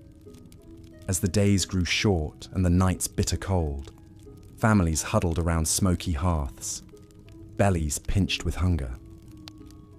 What little food remained from the harvest had to be carefully hoarded, doled out in small portions to make it last until spring. This was the time of year when the pottage grew thinner and more watery, the bread even harder and more tooth-breaking. Starvation was a constant spectre, waiting to claim the weak and vulnerable. It's hard for us to imagine such a precarious existence where a single failed crop could spell doom for an entire village. Yet for most people in the Middle Ages, this was the grim reality of daily life. They lived at the mercy of the elements, the nobility, and the often cruel whims of fate. A mouth to feed was a burden as much as a blessing, another empty belly to fill from limited resources. Even those slightly higher up the social ladder, like skilled craftsmen or prosperous freemen, rarely enjoyed much better fare than their poorer neighbours. A bowl of pottage might be enriched with a bit of precious butter or a scrap of meat. But the fundamental monotony remained. The same could be said for the monks in their abbeys and monasteries. While they generally ate better than the laity, subsisting on bread, cheese, fish, and ale, their diet was still quite Spartan by modern standards. Rich spices and exotic ingredients were reserved for the tables of the nobility. Speaking of ale, it was the common drink of the Middle Ages, consumed by young and old alike. Clean drinking water was often scarce, and the fermentation process provided some protection against waterborne illnesses. But even this small comfort could be adulterated by unscrupulous brewers stretching their product with unsavory additives. Dishonest bakers might do the same with bread, mixing the precious wheat flour with cheaper grains, bran, or even sawdust and chalk. Such deceits were officially frowned upon and could be harshly punished if discovered, but the desperate realities of the time made them all too common. This was a world where food was a daily struggle, a relentless cycle of toil and hunger for all but a privileged few. The nobles in their grand halls, dining on elaborately prepared dishes and fine wines, seemed to inhabit an entirely different plane of existence from the grimy, half-starved peasants working their lands. It was a stark divide, one that bred resentment and sometimes open rebellion. But more often, it bred a sort of grim resignation, an acceptance that this was simply the way things were. A peasant's lot was to suffer and endure, to eke out a meagre living from an unforgiving land and hope for a better life in the hereafter. Yet even in the midst of such hardship, there were small moments of respite and celebration. Holidays and feast days provided brief glimpses of plenty, when even the poorest might enjoy a bit of meat or a sweet pastry. Weddings, christenings, and other milestones were marked with communal meals, a chance for neighbours to come together and share what little they had. These fleeting moments of conviviality made the hard times more bearable, a reminder that even in the face of great adversity, the human spirit could endure. And endure they did, these hard-bitten medieval folk. They bore their burdens with a stoicism and tenacity that's hard to fathom from our modern vantage point. They faced each day with grim determination, knowing that survival depended on their own hard work and cunning. In a world where starvation was always lurking just around the corner, there was no room for idleness or self-pity. Perhaps that's why tales of great feasts and fantastical foods held such appeal in medieval popular culture. In a society where hunger was the norm, stories of tables groaning under the weight of succulent meats, fresh fruits, and sweet delicacies offered a tantalizing escape from reality. Myths and legends often featured magical cauldrons that never ran empty or enchanted lands where no one ever went hungry. These fanciful tales spoke to a deep, unquenchable yearning for plenty in a world defined by scarcity. But while the medieval peasant might dream of such wonders, their daily reality remained one of unrelenting hardship. The spectre of famine was never far away, ready to descend at the first sign of blight or drought. And even in good times, the diet of the common folk was woefully inadequate by modern nutritional standards. Heavy on grains and light on pretty much everything else, it left much of the population malnourished and susceptible to disease. This chronic malnutrition had far-reaching effects on medieval society. It stunted growth, weakened immune systems, and made childbirth even more perilous than it already was. It sapped strength and vitality, leaving peasants ill-equipped to handle the backbreaking labour that was their lot in life. And it contributed to the general sense of misery and desperation that hung over so much of the medieval world like a pall. Yet despite it all, life went on. Crops were planted and harvested, babies were born and raised, and the great wheel of existence kept turning. The medieval peasant might not have had much in the way of material comforts, but they had their faith, their family, and their community to sustain them. They found joy where they could, in the simple pleasures of a warm fire on a cold night or a full belly after the harvest feast. And they endured season after brutal season with a resilience and fortitude that's hard not to admire. So the next time you sit down to a meal, take a moment to savor the incredible variety and abundance at your fingertips. Spare a thought for your medieval ancestors who lived and died by the whims of the harvest. and be grateful for the centuries of progress and plenty that separate us from those grim, hungry times. Because while the medieval peasant might have dreamed of a magical land of endless feasts, we're lucky enough to live in a world where that dream is tantalizingly close to reality. And that's a privilege we should never take for granted. The plight of the medieval peasant was further compounded by the unbalanced nature of their diets. While the nobility feasted on a cornucopia of meats, fruits, and vegetables, the average serf subsisted on a meagre fare dominated by grains. Porridge, gruel, and coarse bread formed the backbone of their sustenance, supplemented by whatever small morsels they could eke out from their labours. A typical peasant family might count themselves fortunate to have a cow, a pig, or a small flock of chickens. However, the milk, eggs, and meat these animals provided were a rare treat, reserved for special occasions or times of dire need. More often than not, any surplus was sold or paid as rent to their feudal lord, leaving little for the family's own consumption. Imagine, if you will, the stark contrast between a noble's lavish feast and a serf's humble meal. In the great hall of the castle, the tables groan under the weight of roasted meats, savoury pies, exotic fruits, and fine cheeses.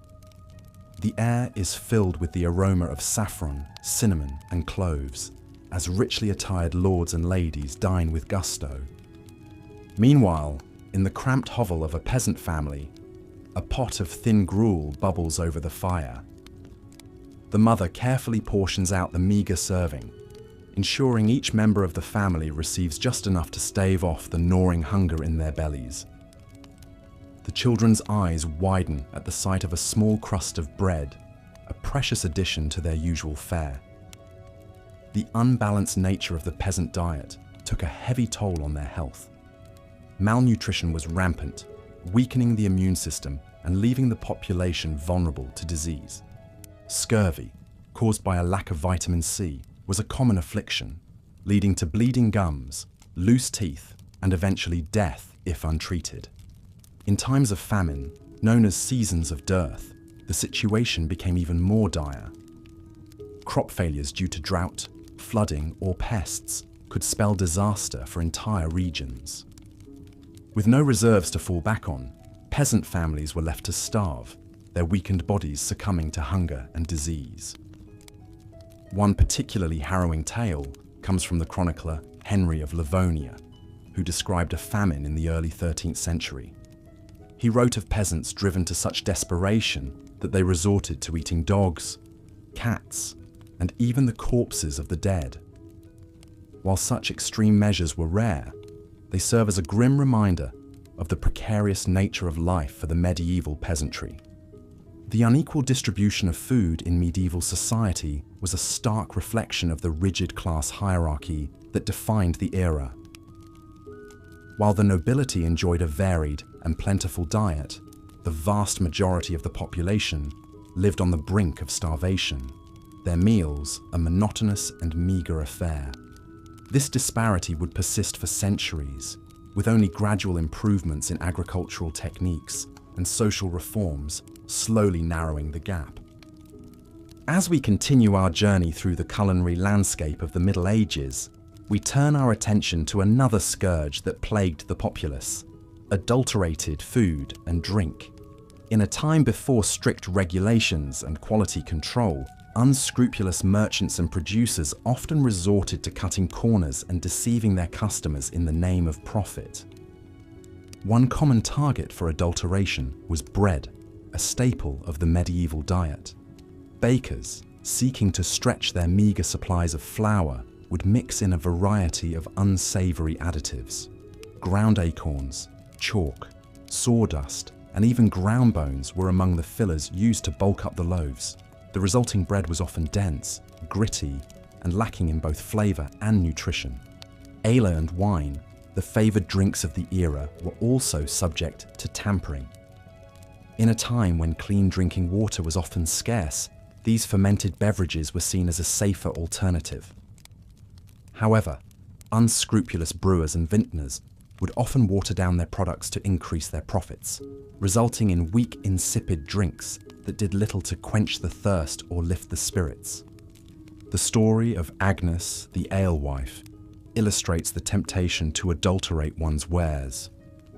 Agnes, a widow struggling to make ends meet, relied on the meagre profits from her small brewing operation to support herself and her children.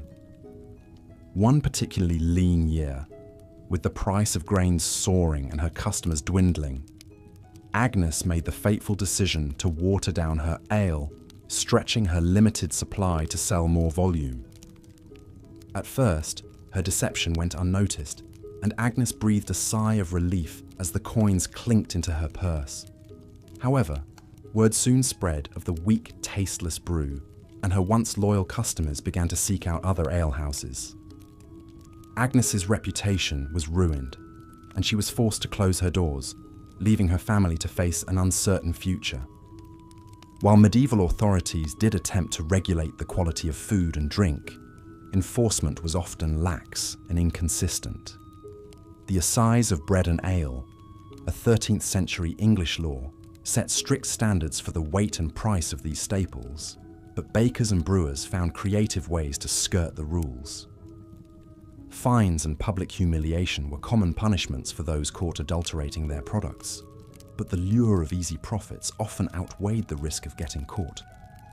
The prevalence of adulterated food and drink in medieval society added yet another layer of misery to the already challenging lives of the common people. Not only were their diets monotonous and nutritionally deficient, but they also had to contend with the constant threat of being cheated or sickened by unscrupulous producers. It was a harsh reminder of the powerlessness of the masses in the face of a system stacked against them.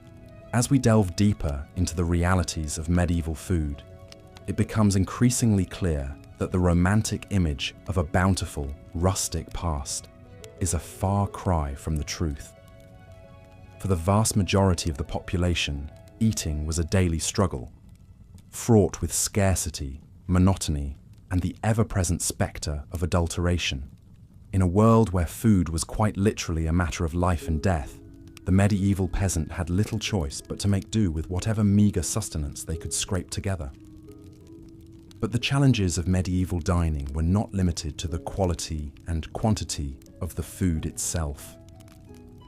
The very environment in which people ate was often a source of discomfort and even danger. In our next chapter, we will explore the unsanitary conditions that plagued the medieval world and how they contributed to the overall misery of the era's culinary landscape.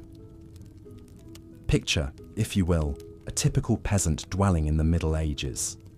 The small, cramped space is shared not only by the human occupants, but also by a menagerie of livestock. Chickens peck at the dirt floor, while a pig roots in the corner, seeking out any stray scraps of food. The air is thick with the pungent aroma of unwashed bodies, animal dung, and wood smoke. In such close quarters, the line between living space and barnyard was often blurred. Livestock were kept indoors not only for their own safety, but also for the warmth they provided during the cold winter months. However, this practice came at a steep price in terms of sanitation and hygiene. Animal waste combined with the general lack of cleanliness created a breeding ground for disease. Flies buzzed incessantly, spreading filth and contamination from one surface to another. The very food that the peasants relied on for survival was often tainted by the unsanitary conditions in which it was prepared and consumed. The consequences of this lack of hygiene were dire. Digestive ailments, parasitic infections, and food poisoning were common occurrences, sapping the strength and vitality of the population. Even the highest echelons of society were not immune to the dangers of contaminated food, as the story of King John of England illustrates. In the year 1216, King John was on the move, campaigning against rebel barons who sought to limit his power. During a stay at the town of Lynn, he indulged in a feast of peaches, a rare treat for the time.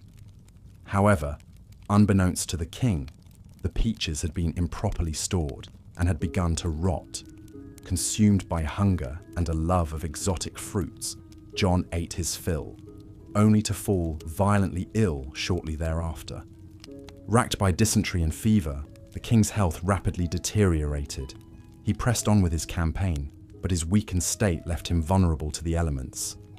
Crossing the treacherous tidal flats of the Wash, John's baggage train was lost to the rising waters, taking with it his crown jewels and other treasures. The king himself narrowly escaped with his life, but his days were numbered. Less than 2 weeks later, he succumbed to his illness, his reign cut short by a simple meal of tainted fruit.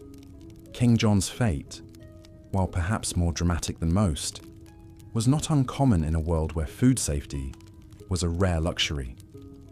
The medieval landscape was a veritable minefield of potential hazards, from spoiled meat to contaminated water sources. Even the air itself could be a source of danger, as the miasma theory of disease held sway. According to this belief, foul odours and bad air were the primary culprits behind the spread of illness. Medieval cities, with their narrow, winding streets and piles of festering garbage, were seen as particularly noxious environments. The stench of human waste, rotting food, and industrial pollution mingled together in a miasmatic brew that was believed to be the source of all manner of ailments. In reality, of course, it was the unsanitary conditions themselves that allowed disease to thrive. The Black Death, which wiped out an estimated 1/3 of Europe's population in the 14th century, was spread not by bad air, but by fleas infected with the bacterium Yersinia pestis. The crowded, filthy conditions of medieval cities provided an ideal environment for the disease to take hold and spread like wildfire. The impact of unsanitary conditions on medieval food culture cannot be overstated. It was not merely a matter of unpleasant odours and occasional bouts of illness, but a pervasive and deadly threat that loomed over every meal.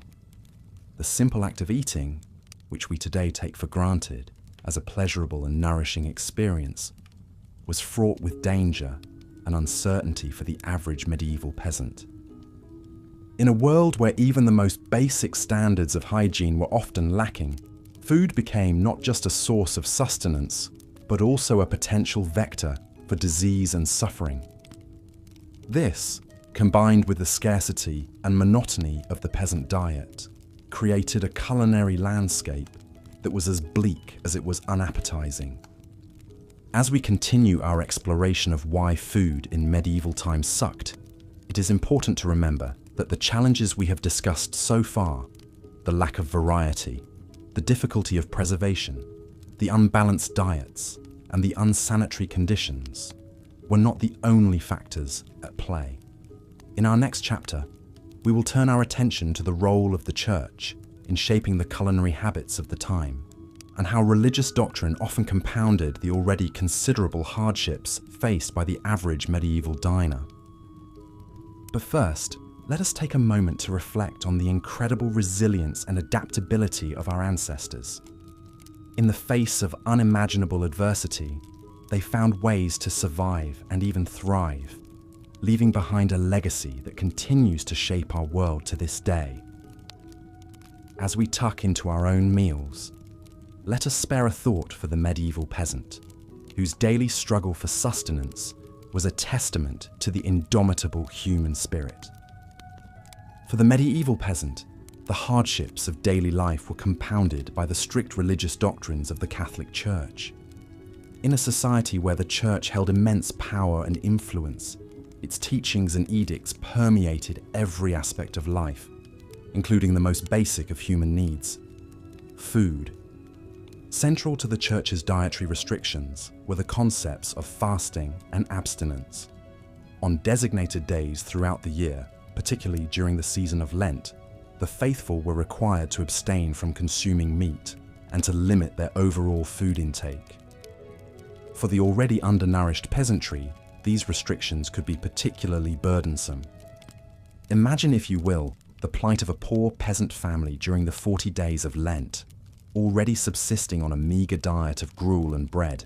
they were now expected to forego even the occasional scrap of salted pork or dried fish that provided a modicum of flavor and sustenance to their meals. The growling of empty stomachs became a constant companion as they struggled to maintain their piety in the face of gnawing hunger. The story of John and Matilda, a fictional but all too typical peasant couple, illustrates the hardships faced by many during this time. With a small plot of land and a few scrawny chickens, they barely managed to feed themselves and their 3 children during the best of times. When Lent arrived, they dutifully put away their meagre stores of preserved meat and resigned themselves to a diet of thin gruel and boiled turnips.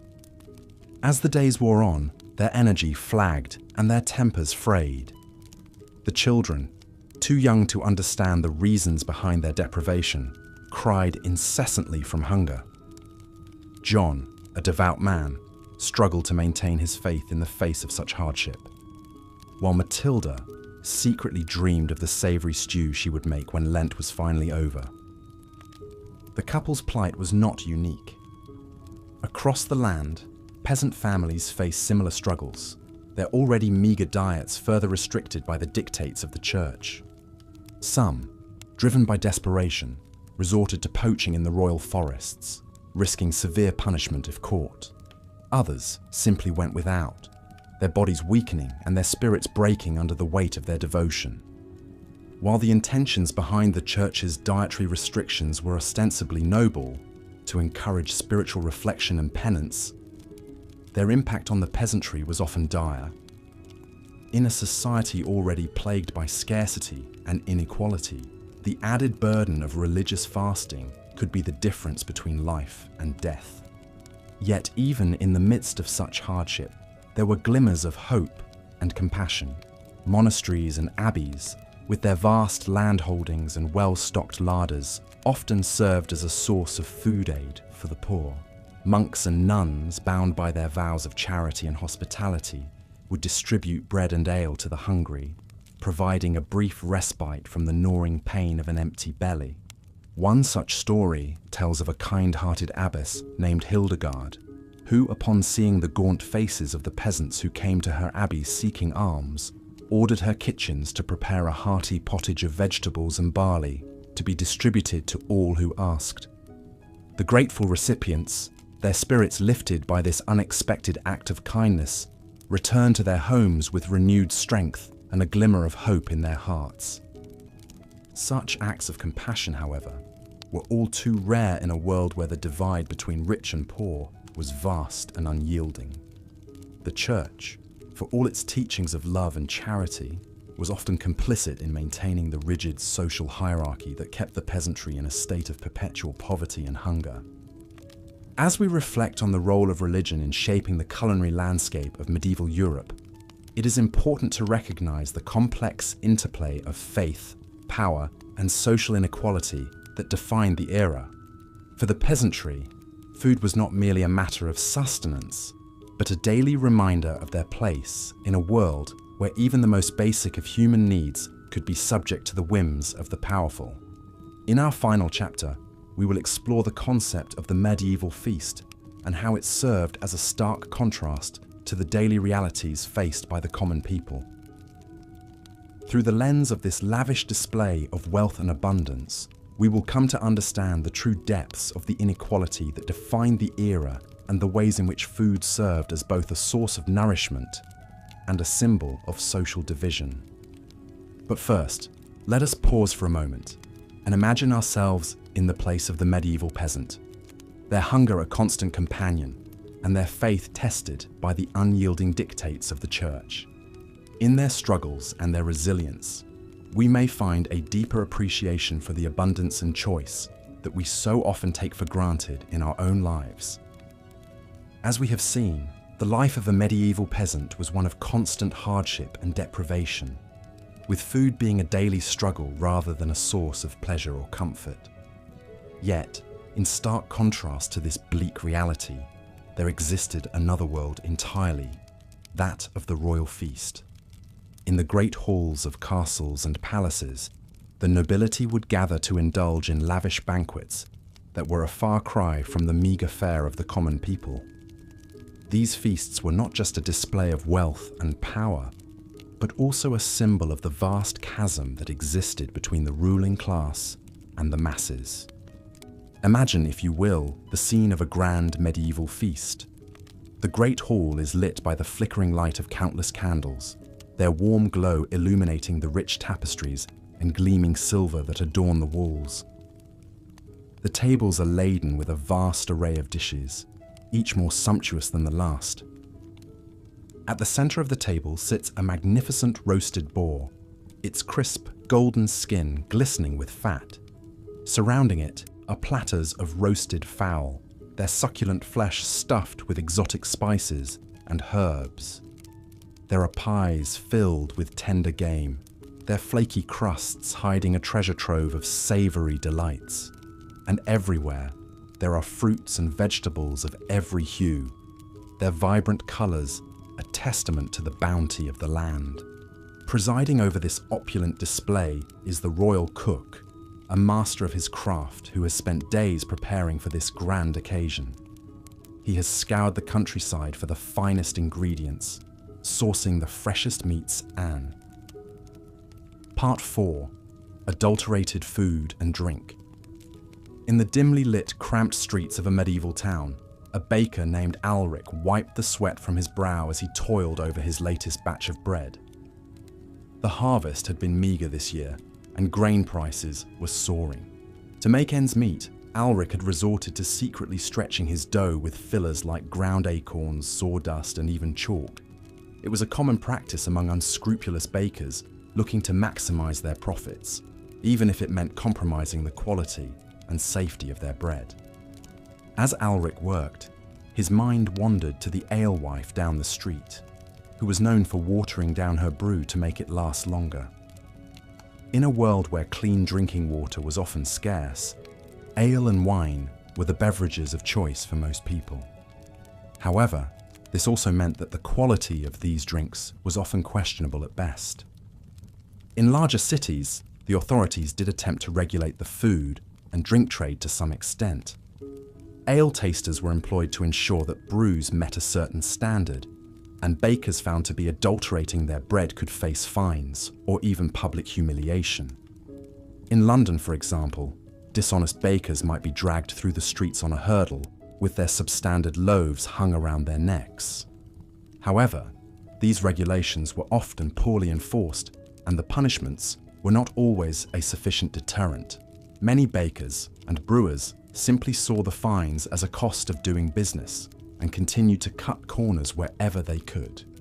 For the average person, this meant that the food and drink they consumed were often of dubious quality. Bread that was supposed to nourish them might instead be filled with inedible or even harmful substances. Ale that was meant to quench their thirst might be so watered down that it provided little refreshment. It was just another hardship in a life already filled with challenges and uncertainties. As Alric pulled his latest batch of bread from the oven, he couldn't help but feel a twinge of guilt. He knew that his customers trusted him to provide them with honest, wholesome food. But in a world where survival often meant cutting corners and bending the rules, he felt he had little choice. He could only hope that his small deceptions went unnoticed and that his bread would provide some small comfort to those who ate it, even if it wasn't quite what it seemed. Part 5. Unsanitary conditions.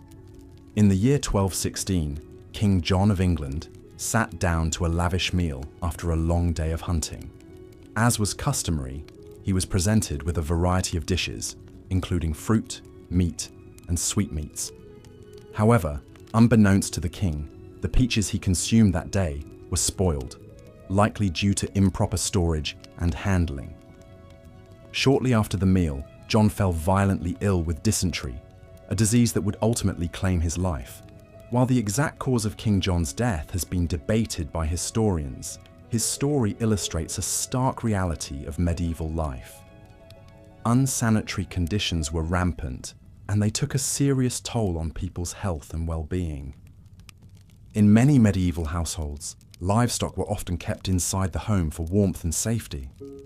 While this arrangement provided some comfort and security, it also meant that homes were constantly contaminated with animal waste and vermin. Fleas, lice, and rats were common companions, spreading disease and making life miserable for the home's human occupants. The situation was even worse in medieval cities, where garbage and human waste were often simply dumped into the streets or nearby rivers. With no understanding of germ theory or the importance of hygiene, people lived in close proximity to filth and squalor, creating the perfect breeding ground for disease. The consequences of these unsanitary conditions were severe. Dysentery, like that which killed King John, was a common killer, spread through contaminated food and water. Other diseases like typhoid fever, cholera, and even the dreaded Black Death also thrived in the filthy conditions of medieval cities. For the average person, there was little escape from the constant threat of illness.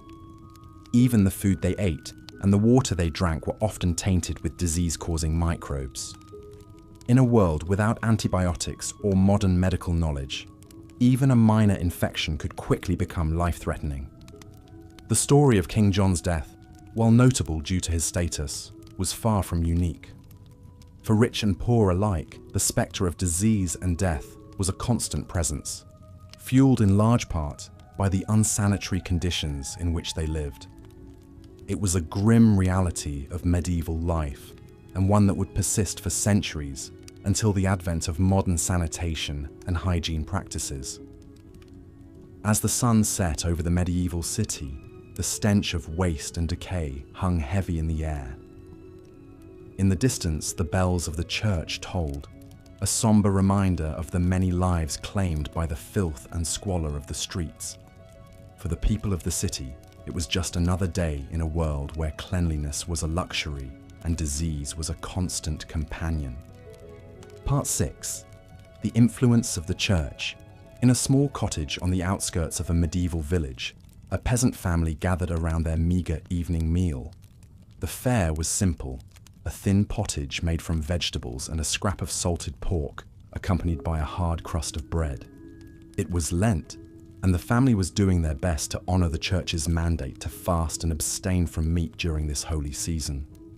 For the peasants, the Lenten fast was a particularly difficult challenge. Their diets were already severely limited by their poverty and the scarcity of food. Giving up what little meat they had access to meant subsisting on an even more meager and monotonous diet than usual. The church's influence on medieval cuisine was significant and far-reaching. In addition to the Lenten fast, the church also mandated meatless days throughout the year, typically Wednesdays, Fridays, and Saturdays.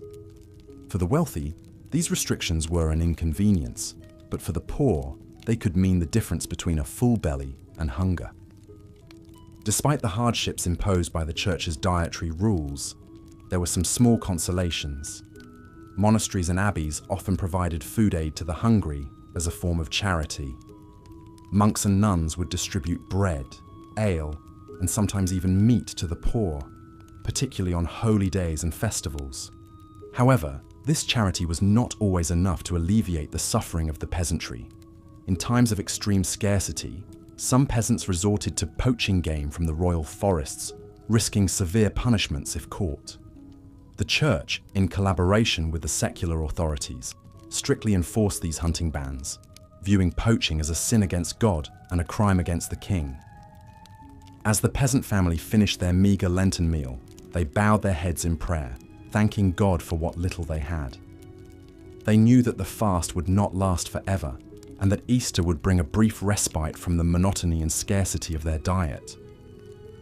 But they also knew that the church's influence on their daily lives would continue long after Lent had ended.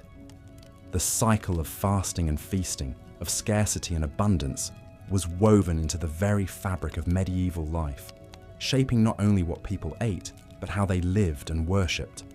In the grand cathedrals and humble parish churches, the priests preached the virtues of fasting and self-denial. But for the peasants, these virtues were not a choice, but a necessity. They lived their lives in the shadow of the church, their stomachs growling with hunger as they prayed for a better world to come. Part 4. Adulterated food and drink. Even when food was available, there was no guarantee it would be wholesome or pure. In a world without industry regulations or safety standards, deception and corner cutting ran rampant. Imagine the plight of the humble baker, eking out a living by selling his bread to the townsfolk. Desperate to stretch his meager supply of flour, he might resort to mixing in fillers like ground acorns, sawdust, or even chalk. While these additives may have bulked up the loaves, they certainly didn't make for a nutritious or appetizing meal. The bakers weren't the only culprits, though. Unscrupulous brewers and vintners were notorious for watering down their wares to maximize profits. In a time when clean drinking water was often scarce, people relied on ale and wine to quench their thirst, but the alcohol content of these beverages was often much lower than advertised, leaving the drinker unsatisfied and still parched. Picture an alewife in a bustling town, surrounded by thirsty patrons clamoring for a pint. She ladles out the weak, watery brew with a guilty conscience, knowing that she's cheating her customers. But what choice does she have? The taxes are high, the grain is expensive, and she needs to make ends meet somehow. She silently thanks the heavens that most of her clientele are already too drunk to notice the deception. It wasn't all selfish greed driving these acts of food fraud, though. In a society plagued by scarcity and hunger, many people simply couldn't afford to be picky. They'd gladly accept a loaf of bread filled with sawdust over no bread at all.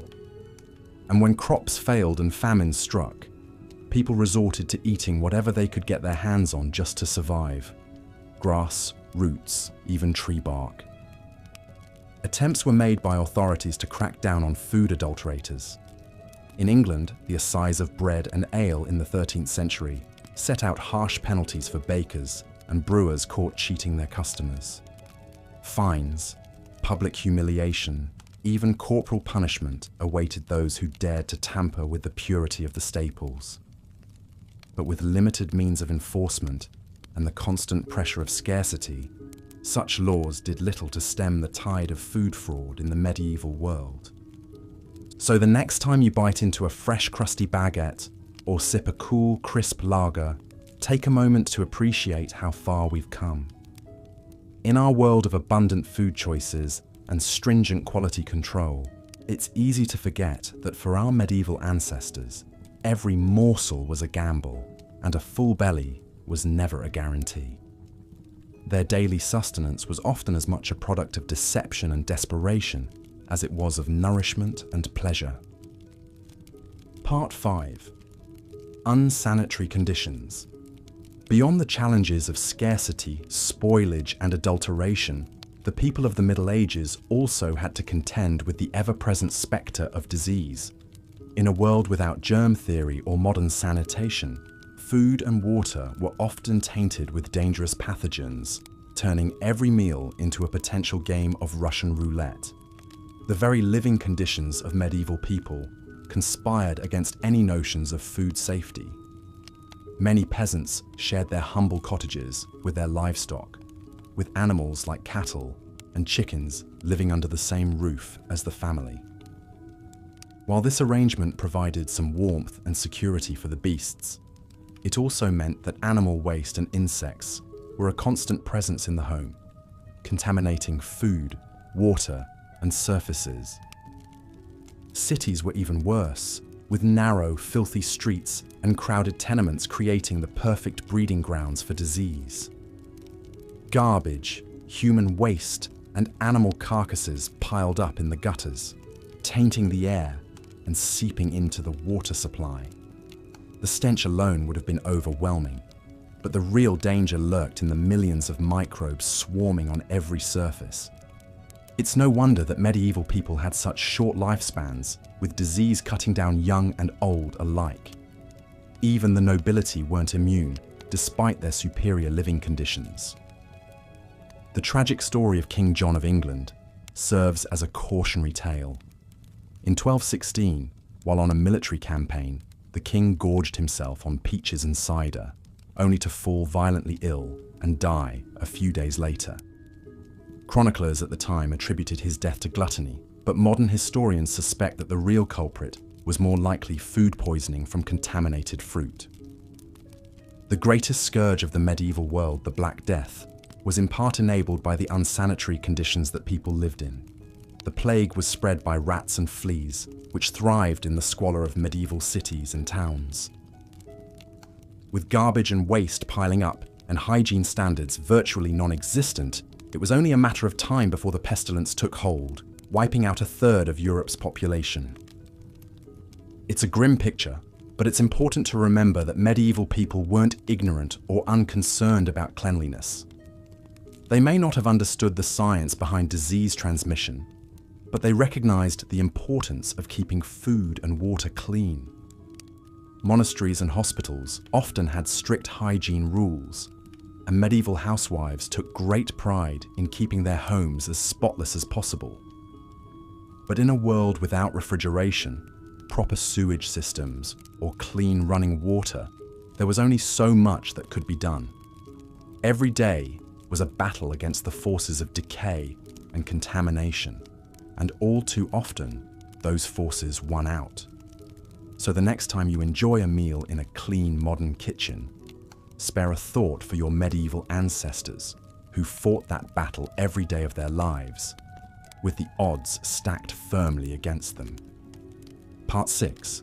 The influence of the Church. In the medieval world, the Catholic Church loomed large over every aspect of life, and food was no exception. For the faithful, the religious calendar dictated what could be eaten and when, adding an extra layer of complexity to an already challenging food landscape. The Church mandated strict fasting and abstinence rules, particularly during the penitential season of Lent. For 40 days before Easter, meat was strictly off the menu, as were dairy products, eggs, and even olive oil in some regions.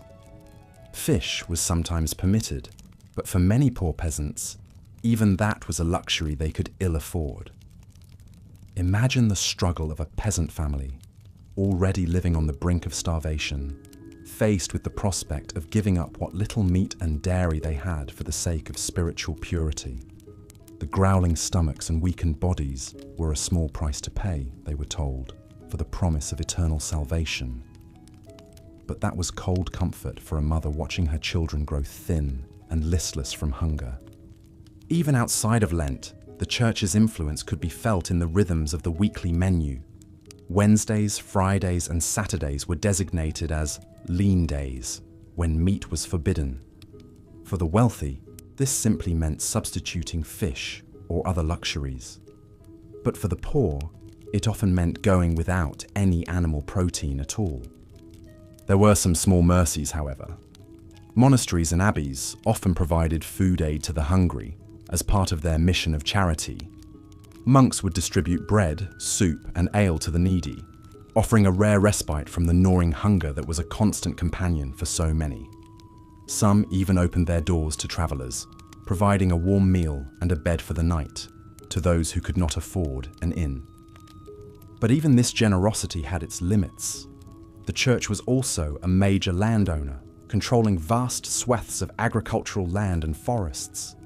Peasants who dared to poach game from these lands to feed their families faced severe punishment, including fines, flogging, and even exile.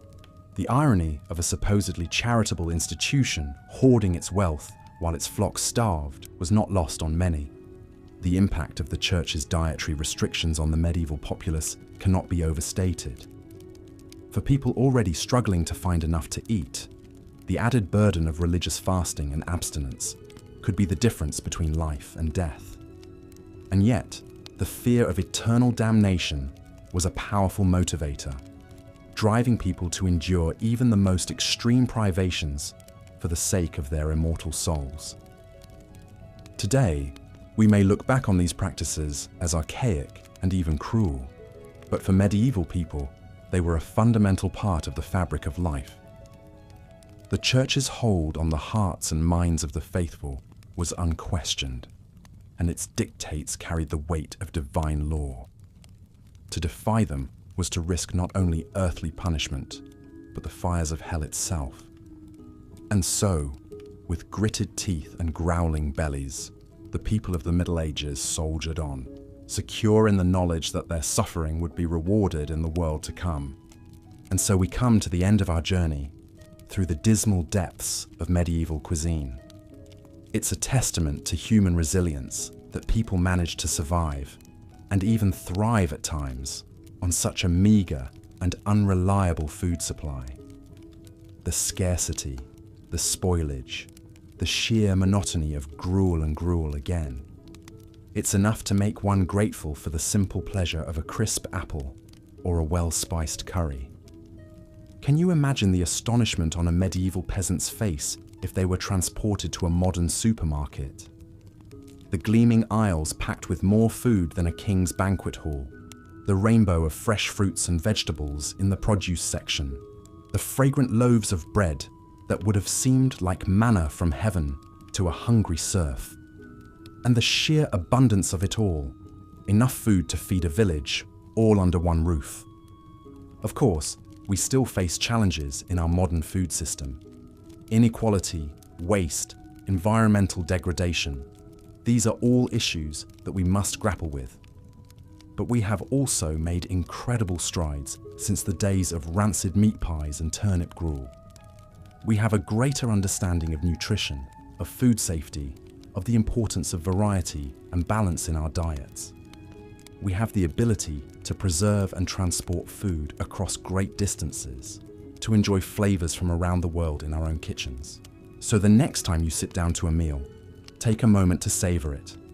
Appreciate the complex interplay of flavors, the freshness of the ingredients, the skill of the preparation, and spare a thought for our medieval ancestors who endured so much hardship and hunger in the face of such scarcity. And with that, we come to the end of our boring history of medieval food. I hope it has provided some interesting context to your understanding of the past, and perhaps even lulled you into a peaceful slumber. If you enjoyed this video, please consider giving it a like and subscribing to the channel for more soporific historical content. Until next time, sweet dreams.